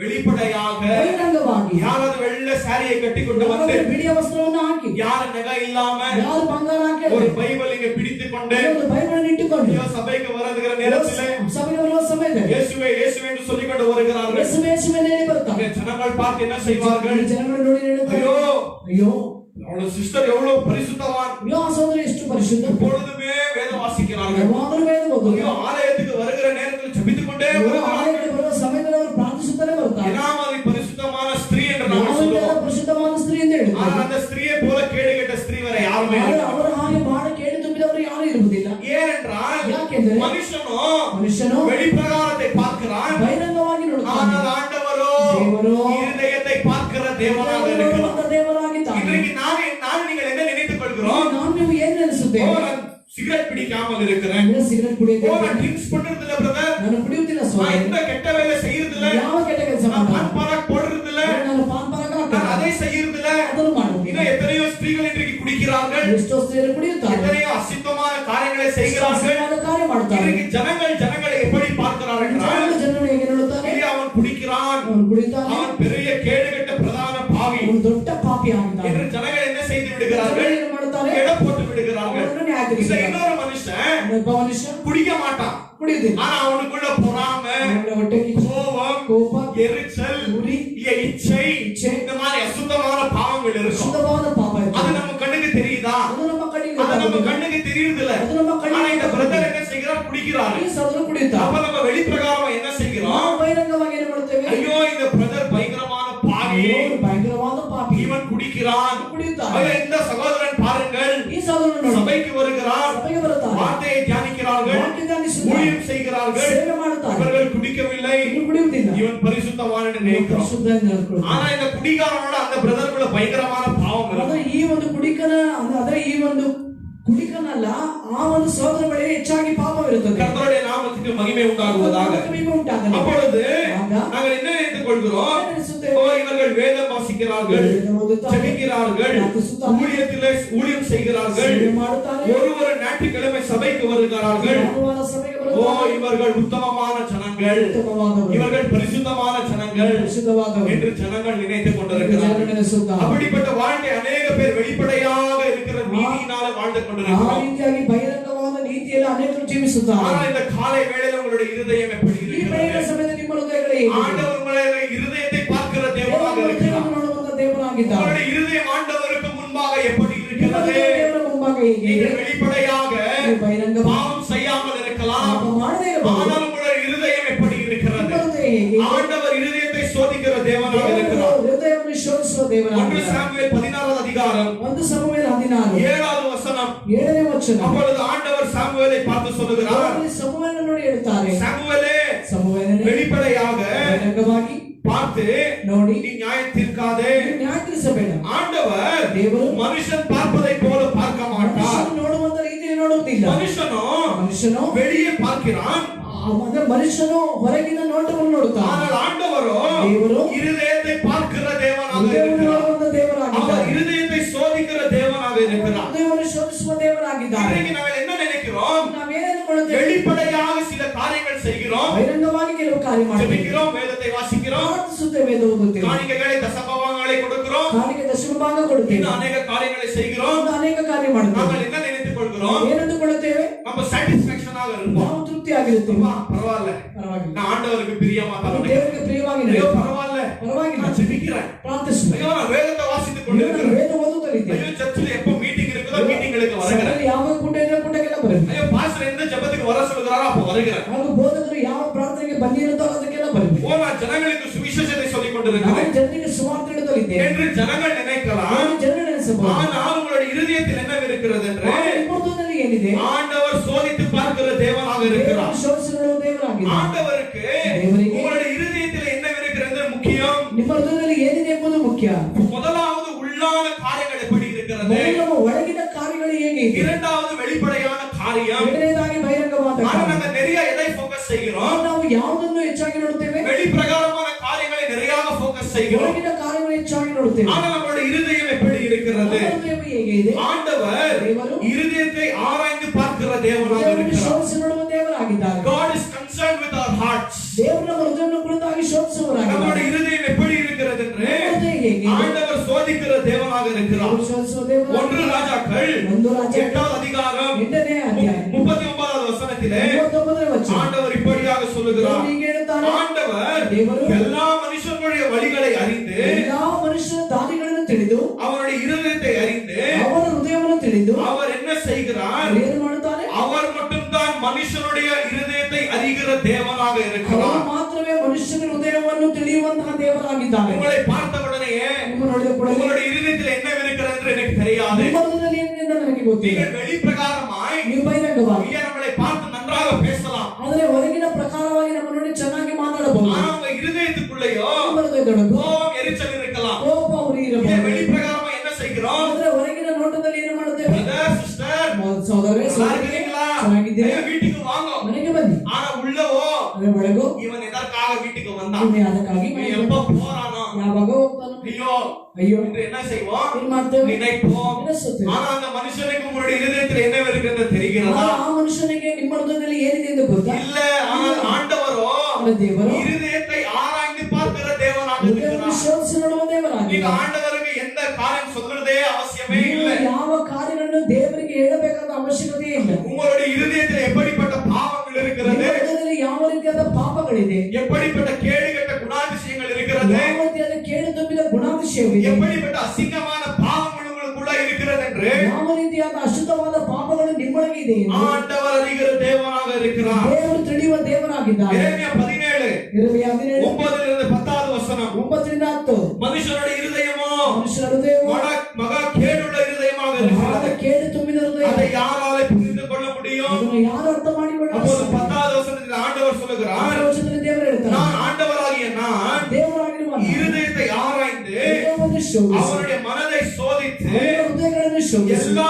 மனுஷனுக்கும் ಎಲ್ಲಾ ಮನುಷ್ಯರು அவனுக்கு ஏற்ற பலனை நான் தருகிறேன் என்று ತಕ್ಕ ಫಲವನ್ನು ಕೊಡುವೆನು. ஆண்டவர் இந்த வார்த்தையில தெளிவாக சொல்லுகிறார். ದೇವರು ಈ ವಾಕ್ಯದಲ್ಲಿ ಹೇಳ್ತಾರೆ. வெளிப்படுத்தின விசேஷம் ಪ್ರಕಟಣೆ ಗ್ರಂಥ 2வது அதிகாரம் 2ನೇ ಅಧ್ಯಾಯ 23வது வசனத்திலே 3ನೇ ವಚನದಲ್ಲಿ ஆண்டவர் சபைகளை பார்த்து சொல்லுகிறார். ದೇವರು ಸಭೆ ನೋಡಿ ಹೇಳ್ತಾರೆ. ஆண்டவர் சபையை பார்த்து ದೇವರು சொல்லுகிறார், ಸಭೆ ನೋಡಿ ಹೇಳ್ತಾರೆ, நான் ನಾನು உங்களுடைய மனதையும் ನಿಮ್ಮ ಮನಸ್ಸನ್ನು உங்களுடைய இருதயத்தையும் ನಿಮ್ಮ ಹೃದಯವನ್ನು ஆராய்கிற தேவனாக இருக்கிறேன். ಶೋಧಿಸುವ ದೇವರಾಗಿದ್ದೇನೆ. அவர்கள் செய்கிற கிரியைகளுக்கு ಅವರು ಮಾಡುವಂತಹ ಒಂದು ಕಾರ್ಯಗಳಿಗೆ தக்க பலன் அளிக்கிற தேவனாக ತಕ್ಕ இருக்கிறேன் ಫಲವನ್ನು ಕೊಡುವ ದೇವರಾಗಿದ್ದೇನೆ என்று இயேசு இங்கே தெளிவாக சொல்லுகிறார். ಎಂದು ಯೇಸು ಇಲ್ಲಿ ಹೇಳುತ್ತಾರೆ. மனுஷனோ வெளியே பார்க்கிறான், ಹೊರಗೆ ನೋಡುತ್ತಾರೆ, ஆனால் ஆண்டவரோ தேவரோ நம்முடைய இருதயத்தை பார்க்கிறார். ನಮ್ಮ ಹೃದಯವನ್ನು ನೋಡುತ್ತಾರೆ. நம்மளுடைய இருதயத்தில் என்ன இருக்கிறதோ ನಮ್ಮ ಹೃದಯದಲ್ಲಿ ಏನಿದೆ அதற்கு தக்க பலனை அளிக்கிற தேவனாக ತಕ್ಕ இருக்கிறார். ಫಲವನ್ನು ಕೊಡುವ ದೇವರಾಗಿದ್ದಾರೆ. அப்போ அது மட்டுமல்ல, ಅದು ಮಾತ್ರವಲ್ಲ, வெளிப்படையும் தேவைதான். ಆದರೆ ಹೊರಗಿನ ನೋಟ ಕೂಡ ಬಹಳ ಮುಖ್ಯ. ஆனால் முதலாவது முதல்ல நம்மளுடைய இருதயம் சரியாக இருக்க ನಮ್ಮ வேண்டும். ಹೃದಯ ಸರಿಯಾಗಿರಬೇಕು. நம்மளுடைய இருதயம் சுத்திகரிக்கப்பட ನಮ್ಮ வேண்டும். ಹೃದಯ ಶುದ್ಧೀಕರಿಸಲ್ಪಡಬೇಕು. எப்பொழுது நமக்குள்ள உள்ளான நீதி இருக்கிறதோ ಯಾವಾಗ ನಮ್ಮ ಒಳಗೆ ನೀತಿ ಇದೆಯೋ அந்த உள்ளான நீதி என்ன செய்கிறது ಆ என்றால் ಒಳಗಿನ ನೀತಿ ಏನು ಮಾಡುತ್ತದೆ? வெளிப்படையான நீதியை கொண்டு வருகிறது. ಬಹಿರಂಗವಾಗಿ ನೀತಿಯನ್ನು ಕೊಂಡು ಬರುತ್ತದೆ. உங்களுக்குள்ள இருதயத்துக்குள்ளாக ஆண்டவருடைய நீதி இருந்தால் ನಮ್ಮ ಹೃದಯದೊಳಗೆ ದೇವರ ನೀತಿ ಇದ್ದರೆ வெளிப்பிரகாரமாய் அந்த நீதியை நீங்கள் அபியாசம் ಆ செய்வீர்கள். ಹೊರಗಿನ ಪ್ರಕಾರವಾಗಿ ಆ ಒಂದು ನೀತಿಗಳನ್ನು ಕೈಗೊಂಡು ನಡೆಯುತ್ತೀರಾ. ஆனா அநேக ஜனங்களுக்கு ಆದ್ರೆ ಅನೇಕ ಜನರಿಗೆ உள்ளான காரியம் சரியில்லாமல் ಹೊರಗಿನ இருக்கிறார்கள். ಕಾರ್ಯ ಸರಿ ಇಲ್ಲದೆ ಇದ್ದಾರೆ ஆனால் வெளிப்பிரகாரமோ ಆದ್ರೆ ಹೊರಗೋ சுய நீதியில வாழ்ந்து ಸ್ವಂತ கொண்டிருக்கிறார்கள். ರೀತಿಯಲ್ಲಿ ಜೀವಿಸುತ್ತಿದ್ದಾರೆ. அநேக கிறிஸ்தவர்கள் இன்னைக்கு ಅನೇಕ ಕ್ರೈಸ್ತರು ಇಂದು சபைக்கு வர ஜனங்களுக்கு இன்றைக்கு ಸಭೆಯ ಬರುವಂತ ಜನರಿಗೆ ಇಂದು சுய நீதியினால வாழ்ந்து ಸ್ವಂತ கொண்டிருக்கிறார்கள். ರೀತಿಯಲ್ಲಿ ಜೀವಿಸುತ್ತಾರೆ. தேவனுடைய பிள்ளைகளே, தேவனுடைய மக்களே, நாங்கள் சுய நீதியில ಸ್ವಂತ வாழக்கூடாது. ರೀತಿಯಲ್ಲಿ ಜೀವಿಸಬಾರದು. இயேசு கிறிஸ்துவின் நீதியின் பிரகாரமாய் வாழ ಯೇಸು வேண்டும். ರೀತಿಯ ಪ್ರಕಾರ ಜೀವಿಸಬೇಕು. இந்த பரிசேயர்கள் சதிசேயர்கள் ಸದ್ದುಕಾಯರು வெளிப்படையாக ಬಹಿರಂಗವಾಗಿ காரியங்களை பார்த்துக் கொண்டிருந்தார்கள். ಕಾರ್ಯಗಳನ್ನು ನೋಡುತ್ತಲಿದ್ದರು. மத்தேயு 23 அதிகாரம் பிடித்தீர்கள் என்றால் 23 ಅಧ್ಯಾಯ ಓದುವಾಗ இயேசு 8 விதத்தில் அவங்களுக்கு ஐயோ ஐயோ என்று சொல்லிக் கொண்டிருக்கிறார். ಎಷ್ಟು ವಿಧವಾಗಿ ಅವರಿಗೆ ಅಯ್ಯೋ ಅಯ್ಯೋ ಎಂದು ಹೇಳಿದರು. பரிசேயர்களான நீங்கள், ಪರಿಸರವಾದ ನೀವು, சதிசேயர்களான நீங்கள் ಹಾಗೂ ವೇದಶಾಸ್ತ್ರಗಳಾದ ನೀವು வெளியே ಹೊರಗೆ சுத்தமாக இருக்கிறீர்கள், சுத்தமாகிದ್ದೀರಾ. ஆனால் உங்களுடைய இருதயமோ ನಿಮ್ಮ ಹೃದಯವು அசுத்தத்தினால் நிரப்பப்பட்டிருக்கிறது. ಅಶುದ್ಧದಿಂದ இன்றைக்கு ತುಂಬಲ್ಪಟ್ಟಿದೆ. அநேக ஜனங்கள் அப்படித்தான் இருக்கிறார்கள். ಜನರು ಹಾಗೆ ಇದ್ದಾರೆ. வெளிப்பிரகாரமாய் ಹೊರಗೆ ಪ್ರಕಾರ பரிசுத்தம் என்று காண்பித்துக் கொள்கிறார்கள். ಸುಳ್ಳು ತೋರಿಸುತ್ತಾರೆ. ஆனால் இருதயத்திலேயோ ಹೃದಯದಲ್ಲಿ அநேக விதமான பாவங்கள் இருக்கிறது. ವಿಧವಾದ ಪಾಪಗಳು. அப்பொழுது கொலை என்பது கொலை என்னும் வேற வெளிப்பிரகாரமாக செய்வதல்ல. ಬಹಿರಂಗವಾಗಿ ಮಾಡುವುದು. எப்பொழுது ஒரு மனுஷனுக்கு விரோதமாய் நீங்கள் கேவலமாய் ಯಾವ பேசுகிறீர்களோ, ಒಂದು ಮನುಷ್ಯನಿಗೆ ವಿರೋಧವಾಗಿ ನೀವು ಕೇವಲವಾಗಿ ಮಾತಾಡುತ್ತೀರೋ, எதற்கு பிரயோஜனம் இல்லாதவர் என்று சொல்லுகிறீர்களோ, ಪ್ರಯೋಜನ ಇಲ್ಲದೆಂದು ಹೇಳುತ್ತೀರೋ, முட்டாளே என்று சொல்லுகிறோமோ, ಮೂರ್ಖರೆಂದು ಹೇಳುತ್ತೀರೋ, ஆண்டவர் சொல்லிக் கொண்டிருக்கிறார். ದೇವರು ಹೇಳುತ್ತಾರೆ, நீங்கள் கொலை செய்திருக்கிறீர்கள். ಕೊಲೆ ಮಾಡಿದ್ದೀರೋ, உங்களுடைய இருதயத்தில் நீங்கள் கொலை செய்திருக்கிறீர்கள். ಕೊಲೆ ಮಾಡಿದ್ದೀರೋ, கொலைகாரர்கள் தேவனுடைய ராஜ்யத்துக்குள்ளாக பிரவேசிக்க முடியாது ಕೊಲೆಗಾರರು ದೇವರ ರಾಜ್ಯದೊಳಗೆ ಹೋಗಲು என்று ಸಾಧ್ಯವಿಲ್ಲ. இயேசு இங்கே தெளிவாக பேசிக் கொண்டிருக்கிறார். ಯೇಸು ಹೇಳಿದರು. அப்போ மனுஷனானவன் ಆಗ ಮನುಷ್ಯನಾದ பாவம் என்பதை எப்படி செய்கிறான்? ಪಾಪ ಎಂಬುದನ್ನು ಹೇಗೆ ಮಾಡುತ್ತಾನೆ? வெளிப்படையாக செய்கிறான். ಬಹಿರಂಗವಾಗಿ இங்கே ಮಾಡುತ್ತಾನೆ. வெளிப்படையாக மனுஷன் பாவம் செய்கிறான். ಬಹಿರಂಗವಾಗಿ ಮನುಷ್ಯ ಪಾಪ அதை ಮಾಡುತ್ತಾನೆ. எங்களால பார்க்க முடிகிறது. ಅದನ್ನು ನಮಗೆ ನೋಡಲಾಗುತ್ತದೆ. ஆனால் அவன் இருதயத்தில் செய்கிற பாவங்களை நாங்கள் அறிய முடியுமா? ಅವನ ಹೃದಯದಲ್ಲಿ ಮಾಡುವಂತ ಪಾಪ ನಾವು ತಿಳಿಯಲಾಗುತ್ತದೆ. நீங்கள் வெளிப்பிரகாரமாய் பாவங்கள் செய்தால் ನೀವು ಹೊರಗಿನ ಪ್ರಕಾರ ಪಾಪ ಮಾಡುತ್ತಾರೆ. நான் உங்களை பார்த்து கண்டிப்பேன். ನಾನು ನಿಮ್ಮನ್ನು ನೋಡಿ ಖಂಡಿಸುವೆ. பிரதர், இதை செய்வது நீங்கள் தவறு, ಅವರನ್ನು ಮಾಡುವುದು ನೀವು இது ತಪ್ಪು. பாவம் என்று நான் சொல்லலாம். ಅದು ಪಾಪ ಎಂದು ಹೇಳಬಹುದು. ஆனால் இருதயத்திலேயோ ಅದರ ಹೃದಯದಲ್ಲಿ அநேக கேடுகட்ட பாவங்கள் இருக்கிறது. ಅನೇಕ ಕೇಡು ತುಂಬಿದ ஒரு ಪಾಪವಿದೆ. மனுஷனாலே அதை அறிய முடியாது. ಒಬ್ಬ ಮನುಷ್ಯನ ಅದನ್ನು ತಿಳಿಯಲು ஆனால் ಸಾಧ್ಯವಿಲ್ಲ. உங்களுடைய இருதயத்துக்குள்ளே ಅದು ನಿಮ್ಮ ಹೃದಯದಲ್ಲಿ எப்படிப்பட்ட பாவங்கள், ಯಾವ ರೀತಿಯಾದ ಪಾಪ, பொறாமைகள், ಹೊಟ್ಟೆ ಕಿಚ್ಚು, பொய் பேசுவது, ಸುಳ್ಳು ಹೇಳುವುದು, இச்சைகள், ಇಚ್ಛೆ, காமவிகாரங்கள், ಕಾಮವಿಕಾರ, கோபம், ಕೋಪ, பொறாமை, ಹೊಟ್ಟೆ ಕಿಚ್ಚು, ஒருவரை குறித்து கெட்டதாக பேசுவது, ಒಬ್ಬರಿಗಾಗಿ ಕೇವಲವಾಗಿ ಮಾತನಾಡುವುದು. இந்த பாவங்கள் எல்லாம் எங்கே ಈ இருக்கிறது? ಪಾಪಗಳು ಎಲ್ಲಿದೆ? அது இருதயத்துக்குள்ளாக இருக்கிறது. ನಿಮ್ಮ ಹೃದಯದೊಳಗೆ ಇದೆ. அப்ப எப்பொழுது ஒரு மனுஷன் ಯಾವಾಗ ಒಂದು ಮನುಷ್ಯ முதலாவது எங்க பாவம் செய்வான்? ಮನುಷ್ಯ ಮೊದಲು ಎಲ್ಲಿ ಪಾಪ ಮಾಡುತ್ತಾನೆ? முதலாவது அவன் இருதயத்துக்குள்ளாக பாவம் செய்வான். ಹೃದಯದೊಳಗೆ ಪಾಪ ಮಾಡುತ್ತಾನೆ. எப்பொழுது இருதயத்துக்குள்ளாக பாவம் செய்வானோ ಯಾವಾಗ ಪಾಪ ಮಾಡುತ್ತಾನೆ? அதற்கு பின்பு வெளிப்பிரகாரமாய் பாவம் ಅವನ செய்வான். ಬೇರೆಯವರು ಬಹಿರಂಗವಾಗಿ ಪಾಪ கர்த்தருடைய ಮಾಡುತ್ತಾರೆ. நாமத்துக்கு மகிமை ಅವರ உண்டாகுவதாக. ನಾಮಕ್ಕೆ ಮಹಿಮೆ ಉಂಟಾಗಲಿ. இயேசு கிறிஸ்து தெளிவாக சொல்லியிருக்கிறார். ಯೇಸು ಸ್ಪಷ್ಟವಾಗಿ மத்தேயு 15வது அதிகாரத்திலே ಮತ್ತಾಯ 15ರಲ್ಲಿ 18 20வது வசனம் வரைக்கும் 20ನೇ ವಚನ. அங்க இயேசு ஜனங்களை பார்த்து சொல்லுகிறார், ಯೇಸು ನೋಡಿ ಹೇಳುತ್ತಾರೆ, மனுஷனுடைய வாய்க்குள்ளாக என்ன போகிறதோ ಮನುಷ್ಯನ ಬಾಯೊಳಗೆ ಏನು ಹೋಗುತ್ತದೋ அது அவனை தீட்டுப்படுத்தாது. ಅದನ್ನು ಹೊಲಸು ஆனால் ಮಾಡುವುದಿಲ್ಲ. மனுஷனுடைய இருதயத்திலிருந்து ಮನುಷ್ಯನ ಹೃದಯದಿಂದ வாயினால புறப்பட்டு வருகிற காரியங்கள் ಬಾಯಿಂದ ಬರುವಂತ ಕಾರ್ಯಗಳು அவனை தீட்டுப்படுத்துகிறது. ಅವನನ್ನು ಹೊಲಸಾಗಿ இந்த ಮಾಡುತ್ತದೆ. இருதயத்திலே ಹೃದಯದಲ್ಲಿ எல்லா விதமான பாவங்கள் இருக்கிறது. ಕೆಟ್ಟವಾದ ಪಾಪಗಳು, எல்லா கெட்ட யோசனைகள், ಎಲ್ಲ ಕೆಟ್ಟ ಯೋಚನೆ, கொலைகள், ಕೊಲೆ, விபச்சாரங்கள், ವ್ಯಭಿಚಾರ, வேசித்தனங்கள், ದುಷ್ಟತನ, திருடுவது, ಕಳ್ಳತನ, பொய் சாட்சி சொல்லுவது, ಸಾಕ್ಷಿ, ஒருவருக்கு விரோதமாய் பேசுவது, ಒಬ್ಬರಿಗೆ ವಿರೋಧವಾಗಿ இதெல்லாம் ಮಾತನಾಡುವುದು எங்கே இருந்து வருகிறது என்றால் ಎಲ್ಲಿಂದ ಬರುತ್ತದೆ? மனுஷனுடைய இருதயத்திலிருந்து வருகிறது. ಹೃದಯದೊಳಗಿಂದ, உங்களுடைய இருதயத்திலிருந்து புறப்பட்டு வருகிறது ನಿಮ್ಮ ಹೃದಯದಿಂದ ಬರುತ್ತದೆ. என்று இயேசு தெளிவாக சொல்லுகிறார். ಯೇಸು ಸ್ಪಷ್ಟವಾಗಿ ಹೇಳುತ್ತಾರೆ, தேவனுடைய பிள்ளைகளே, ದೇವರ ಮಕ್ಕಳೇ, ஆண்டவர் நம்முடைய இருதயத்தை ஆராய்ந்து பார்க்கிற ದೇವರು தேவனாக ಹೃದಯವನ್ನು இருக்கிறார். ಶೋಧಿಸಿ ನೋಡುವ இந்த ದೇವರಾಗಿದ್ದಾನೆ. காலை வேளையில் நாங்கள் சபைகளுக்கு வந்திருக்கிறோம். ಸಭೆಗೆ ಬಂದು வாய்களை திறந்து பாடல்களை பாடி இருக்கிறோம். ವಾಕ್ಯದ ಹಾಡುಗಳನ್ನು ಹಾಡಿದ್ದೇವೆ. தேவனுடைய வார்த்தைகளை தியானித்துக் கொண்டிருக்கிறோம். ದೇವರ ವಾಕ್ಯವನ್ನು ಧ್ಯಾನಿಸುತ್ತೇವೆ. தேவனுடைய வார்த்தைகளை கேட்டுக் கொண்டிருக்கிறோம். ದೇವರ ವಾಕ್ಯವನ್ನು ಕೇಳುತ್ತಲಿದ್ದೇವೆ. ஆண்டவர் பரிசேயர்களை பார்த்து சொன்னார், ದೇವರ ಪರಿಸರ ನೋಡಿ இந்த ಹೇಳಿದರು, ஜனங்களோ ಈ ಜನಗಳು என்னை வாயினால துதித்துக் கொண்டிருக்கிறார்கள், ಬಾಯಿಂದ ஆனால் ಸ್ತುತಿಸುತ್ತಾರೆ. இவர்களுடைய இருதயமோ ಆದರೆ ಇವರ ಹೃದಯವು என்னிலிருந்து தூரமாக இருக்கிறது. ನನ್ನಿಂದ ದೂರವಾಗಿದೆ. இன்றைக்கு உட்கார்ந்து கொண்டிருக்கிற அநேக ஜனங்களுடைய இருதயம் ಇನ್ನು ಕುಳಿತಿರುವಂತಹ ಅನೇಕ ಜನರ ಹೃದಯ ஆண்டவரிடத்தில் இல்லை, ದೇವರ ಬಳಿಯಲ್ಲಿ ಇದೆ. வேற இடத்திலே இருக்கிறது. ಬೇರೆ ಸ್ಥಳದಲ್ಲಿ ಇದೆ. வாயினாலே ஆராதிக்கிறோம், ಬಾಯಿಂದ ಆರಾಧಿಸುತ್ತೇವೆ. கரங்களை தட்டுகிறோம், ಕೈ ತಟ್ಟುತ್ತೇವೆ. அல்லேலூயா என்று சொல்லுகிறோம். ಹಲ್ಲೆಲೂಯಾ ಎಂದು ಹೇಳುತ್ತೇವೆ. ஆனால் உங்களுடைய இருதயம் எங்கே ನಿಮ್ಮ இருக்கிறது? ಹೃದಯ ಎಲ್ಲಿ ಇದೆ? உங்களுடைய இருதயம் எப்படி இருக்கிறது? ಹೇಗೆ ಇದೆ? இந்த காலை வேளையில் ஆண்டவர் உங்களுடைய இருதயத்துக்கு முன்பாக, ஆண்டவர் உங்களுடைய இருதயத்தின் காரியத்திலே பிரியமாக இருக்கிறாரா? ಬೆಳಗಿನ ಸಮಯದಲ್ಲಿ ದೇವರು ನಿಮ್ಮ ಹೃದಯದ ಒಂದು ಕಾರ್ಯದಲ್ಲಿ ಆತನು ಸಂತೋಷವಾಗಿದ್ದಾನೆ. ஆண்டவர் உங்களை ஆராய்ந்து பார்க்கிற தேவனாக ದೇವರು இருக்கிறார். ಶೋಧಿಸಿ ನೋಡುವ இந்த ದೇವರಾಗಿದ್ದಾನೆ. காலை வேளையில் சபைக்கு எதற்காக நீங்கள் வந்திருக்கிறீர்கள்? ಸಭೆಗೆ ಯಾತಕ್ಕಾಗಿ எந்த ಬಂದಿದ್ದೀರಿ? நோக்கத்தோடு சபைகளுக்கு வந்து ಯಾವ வந்திருக்கிறீர்கள் ಉದ್ದೇಶದಿಂದ ಸಭೆಗೆ ಬರ್ತೀರಿ எந்த நோக்கத்தோட ஜனங்களிடத்தில் நீங்க உறவு ಯಾವ கொண்டிருக்கிறீர்கள் ಉದ್ದೇಶದೊಂದಿಗೆ ಜನರ ಜೊತೆ ಐಕ್ಯವಾಗಿದ್ದೀರಾ அன்று ஆண்டவர் சகலத்தையும் அறிகிற தேவனாக இருக்கிறார் ಸಕಲವನ್ನು ತಿಳಿಯುವಂತ ದೇವರಾಗಿದ್ದಾರೆ அப்பொழுது ஆண்டவர் தெளிவாக லூக்கா எழுதிய சுவிசேஷத்திலே ದೇವರ ಸುವಾರ್ತೆಯಲ್ಲಿ 14வது அதிகாரம் 16ನೇ ಅಧ್ಯಾಯ 14வது வசனம் 15வது வசனத்தை கடைசியாக வாசிக்கலாம் 16ನೇ ವಚನ ಕಡೆಯಿಂದಾಗಿ ಓದೋಣ ಲೂಕನ ಬರೆದ ಸುವಾರ್ತೆ 14வது அதிகாரம் 14 15வது வசனத்தை வாசிக்கலாம் 16 14 15 ವಚನ லூக்கா 16 14 15 இவைகளை எல்லாம் பொருளாசைக்காரராகிய பரிசேயர் பரிசேயர்களை கேட்டு கேட்டு அவரை பரியாசம் பண்ணினார்கள். அவர்களை பரியாசம் பண்ணினார்கள் அவர் அவர்களை நோக்கி நீங்கள் மனுஷனுக்கு முன்பாக உங்களை நீதிமான்களாக காட்டுகிறீர்கள். உங்களை நீதிமான்கள் என்று காட்டுகிறீர்கள். தேவனோ உங்கள் இருதயங்களை அறிந்திருக்கிறார். உங்களுடைய இருதயங்களை அறிந்திருக்கிறார். மனுஷனுக்குள்ளே மேன்மையான எண்ணப்படுகிற தேவனுக்கு முன்பாக அருவருப்பாக இருக்கிறது. கர்த்தருடைய நாமத்துக்கு மகிமை உண்டாகுவதாக. மனுஷனுக்கு முன்பாக இது மேன்மையாக இருக்கிறதோ ஆண்டவருடைய கண்களிலே அது அருவருப்பாக இருக்கிறது. இந்த பரிசேயர்கள் சதுசேயர்கள் பொருளாசைக்காரர்கள். அவர்களுக்கு லோபிಗಳು அவர்களுக்கு பொருள்களின் பயங்கரமான ஆசை. அவர்களுக்கு ಅಂದ್ರೆ ಈ ಒಂದು ಲೋಕದ ರೀತಿಯ ವಸ್ತುಗಳ ಮೇಲೆ ಬಹಳ ಆಸೆ. எனக்கு அது வேணும், ಅದು ಬೇಕು, இது வேணும், ಇದು ಬೇಕು, எனக்கு வீடு வேணும், ಮನೆ ಬೇಕು, எனக்கு கார் வேணும் என்று இந்த ஜனங்கள் பொருளாசைக்காரர்களாக இருந்தார்கள். ಇವರುಗಳು ಲೋಭಿಗಳಾಗಿದ್ದರು. தேவனுடைய பிள்ளைகளே, நீங்கள் ஆண்டவரை எதற்காக தேடி வந்திருக்கிறீர்கள்? எந்த நோக்கத்தோட நீங்கள் சபைகளுக்கு வருகிறீர்கள்? ಉದ್ದೇಶದಿಂದ ಸಭೆಗೆ ಬರ್ತೀರಿ. எந்த நோக்கத்தோட நீங்கள் ஆண்டவரை ஆராதிக்கிறீர்கள்? ಯಾವ ಉದ್ದೇಶದಿಂದ ದೇವರನ್ನು ಆರಾಧಿಸುತ್ತೀರಿ? ஐயோ அவர் நன்மை செய்கிறார் என்றால், ಒಳ್ಳೆಯದು ಮಾಡುತ್ತಾರೆ இல்ல ಇಲ್ಲ, அவர் காசு பணத்தை தருகிறார் என்றால், ಅವರು ಐಶ್ವರ್ಯ ಕೊಡುತ್ತಾರೆ இல்ல ಇಲ್ಲ, நம்மளுடைய பிசினஸ் செழிப்பாக்குகிறார் என்று சபைக்கு ನಮ್ಮ வருகிறீர்களா? ವ್ಯಾಪಾರವನ್ನು ಸಮೃದ್ಧಿ ಮಾಡುತ್ತಾರೆ இல்ல ಇಲ್ಲ, குடும்பத்தில் இருக்கிற பிரச்சனை முடிந்துவிடும் என்று சபைகளுக்கு வருகிறீர்களா? ಕುಟುಂಬದಲ್ಲಿರುವ ಸಮಸ್ಯೆಗೆ ಒಂದು ಅಂತ್ಯ ಬರುತ್ತದೆ ಎಂದು ಬರ್ತೀರಾ? ஆண்டவர் யார் என்று நீங்கள் அறிந்து ದೇವರು ಯಾರೆಂದು ತಿಳಿದು ஆண்டவரை நீங்கள் ஆராதிக்க வேண்டும்.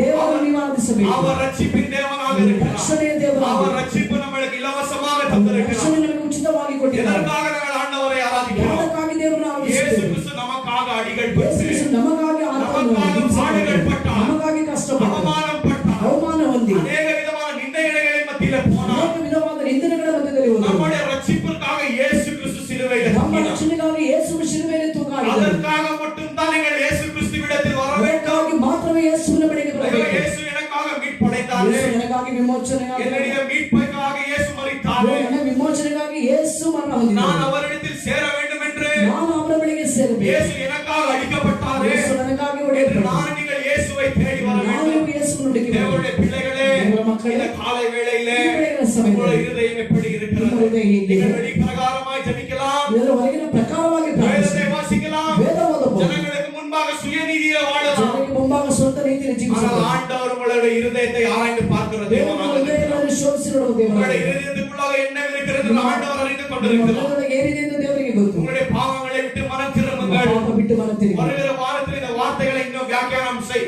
ஆண்டவர் என்ன பேசுகிறார்களோ ಇನ್ನು ಬರುವ ವಾರದಿಂದ ದೇವರು ಈ ವಾಕ್ಯದ ಕುರಿತಾಗಿ ಏನು இந்த ಮಾತಾಡುತ್ತಾರೆ? வார்த்தைகளை நாங்கள் பார்க்கலாம். ಈ ವಾಕ್ಯಗಳನ್ನು ನೋಡೋಣ. எதற்காக இதை நான் இப்பொழுது பேசினேன் என்றால், ಯಾತಕ್ಕಾಗಿ ಇದನ್ನು ಮಾತಾಡಿದ್ದೇನೆ? நாங்கள் என்ன செய்கிறோம்? ನಾವು ಏನು ಮಾಡುತ್ತೇವೆ? வெளி பிரகாரமாய் பார்க்கிறோம். ಹಾಗೂ ಹೊರಗಿನ ನೋಟದಲ್ಲಿ ஆனால் ನೋಡುತ್ತೇವೆ. ஆண்டவர் இருதயத்தை பார்க்கிறோம். ದೇವರು ನೋಡುತ್ತಾರೆ. நம்முடைய இருதயம் எப்படி ನಮ್ಮ இருக்கிறது? ಹೃದಯ ಹೇಗಿದೆ? ஆண்டவருக்கு முன்பாக சரியாக ದೇವರ இருக்கிறதா? ಮುಂಭಾಗ ಸರಿಯಾಗಿದೆ? அசுத்தம் நிரம்பி இருக்கிறதா?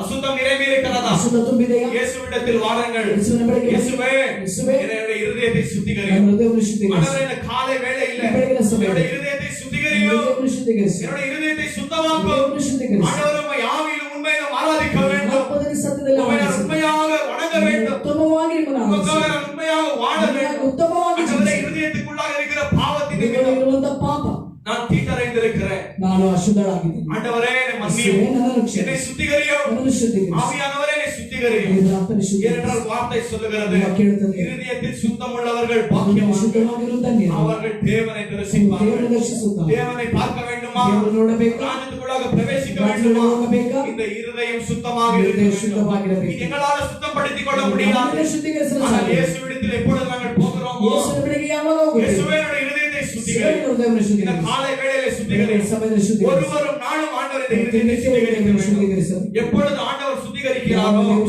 நான் நீங்கள் ஆண்டவருக்கு பிரியமாய் வாழ முடியும். அவருடைய ராஜ்யத்துக்குள்ளாக நான் நீங்கள் பிரவேசிக்க முடியும். எல்லாம் எழுந்து நிற்கலாம். எல்லா கண்களையும் மூடி ஜெபிக்கலாம். அன்பின் பரலோக பிதாவே, இந்த காலை வேளைக்காக நன்றி ஆண்டவரே. நீ நல்லவர், நீ கிருபை உள்ள தேவன் ஆண்டவரே. அப்பா, உங்களுடைய வார்த்தை நிமித்தம் நாங்கள் பார்த்திருக்கிறோம் ஆண்டவர். அப்பா இயேசுவே, உங்களுடைய பிள்ளைகளாக நாங்கள் ஆண்டவரே பரலோகத்தின் ராஜ்யத்தின் பிள்ளைகளாக நாங்கள் வாழ வேண்டும். அப்பா இயேசுவே, உம்மை சார்ந்த ஆண்டவரே, உமக்கு பரிசுத்தமான வழிகளிலே நடந்த ஆண்டவரே, உமக்கு பிரியமான வாழ்க்கை நாங்கள் வாழும்படி ஆவியானவரே உதவி செய்யும் ஆண்டவரே. அப்பா, எங்களுக்கு உள்ளாக இருக்கிற எல்லா பாவங்கள் ஆண்டவர் அசுத்தமான காரியங்களாக இருந்த ஆண்டவரே, நீர் எங்களை முழுவதுமாய் சுத்திகரிக்கும்படியாய் நாங்கள் கேட்டுக்கொள்கிறோம் ஆண்டவரே. அப்பா, இந்த இருதயமான ஆண்டவர் அசுத்தத்தினால நிரப்பப்பட்டிருக்கிறது ஆண்டவரே. இந்த இருதயத்தின் மூலமாய் ஆண்டவரே எல்லா விதமான பாவங்கள் வருகிறது ஆண்டவரே. அப்பா, இந்த காலை வேளையிலே ஆண்டவரே உம்மை நாங்கள் கெஞ்சி கேட்கின்றோம் ஆண்டவரே. எங்களுடைய இருதயத்தை ஆராய்கிற தேவனாக இருக்கிறீர் ஆண்டவரே. எங்களுடைய இருதயம் ஆண்டவர் அசுத்தத்தினால் நிரப்பப்பட்டிருக்கிறது ஆண்டவரே. எங்களுடைய இருதயம் ஆண்டவர் அசுத்தத்தினால் நிரப்பப்பட்டிருக்கிறது ஆண்டவரே. இந்த காலை வேளையிலே ஆண்டவரே நீர் எங்களை முழுவதுமாய் சுத்திகரிக்கும்படியாய் நாங்கள் கேட்டுக்கொள்கிறோம் ஆண்டவரே. நீர் எங்களை பலப்படுத்தும் ஆண்டவரே, வழிநடத்தும் ஆண்டவரே. ஆண்டவரே, வெளிப்பிரகாரமாய் ஆண்டவரே சுய நீதியில வாழுவதல்ல ஆண்டவரே. அப்பா, உள்ளான நீதி எங்களுக்குள்ளாக இருக்க வேண்டும் ஆண்டவரே. அப்பா, பரிசுத்தம் ஆண்டவரே வெளிப்பிரகாரமாய் மட்டுமல்ல ஆண்டவரே, எங்களுடைய இருதயத்திலும் பரிசுத்தம் இருக்க வேண்டும் ஆண்டவரே. அப்பா, இந்த இருதயத்தை சுத்திகரியும் ஆண்டவரே. அப்பா, நீர் எங்களுடைய இருதயத்தை ஆராய்ந்து பார்க்கிற தேவன் ஆண்டவரே. அதற்கு தக்க பலனை அளிக்கிற தேவனாக இருக்கிறீர் ஆண்டவரே. இந்த காலை வேளையிலே ஆண்டவரே, அப்பா, நீர் எங்களுடைய இருதயத்தை சுத்திகரிக்கிற தேவனாக இருக்கிறீர் ஆண்டவரே. நாங்கள் பாவிகள் என்று நாங்கள் ஒற்றுக்கொள்கிறோம் ஆண்டவரே. உங்களுக்கு விரோதமாய் பாவம் செய்து கொண்டிருக்கிறோம் என்று நாங்கள் ஒற்றுக்கொள்கிறோம் ஆண்டவரே.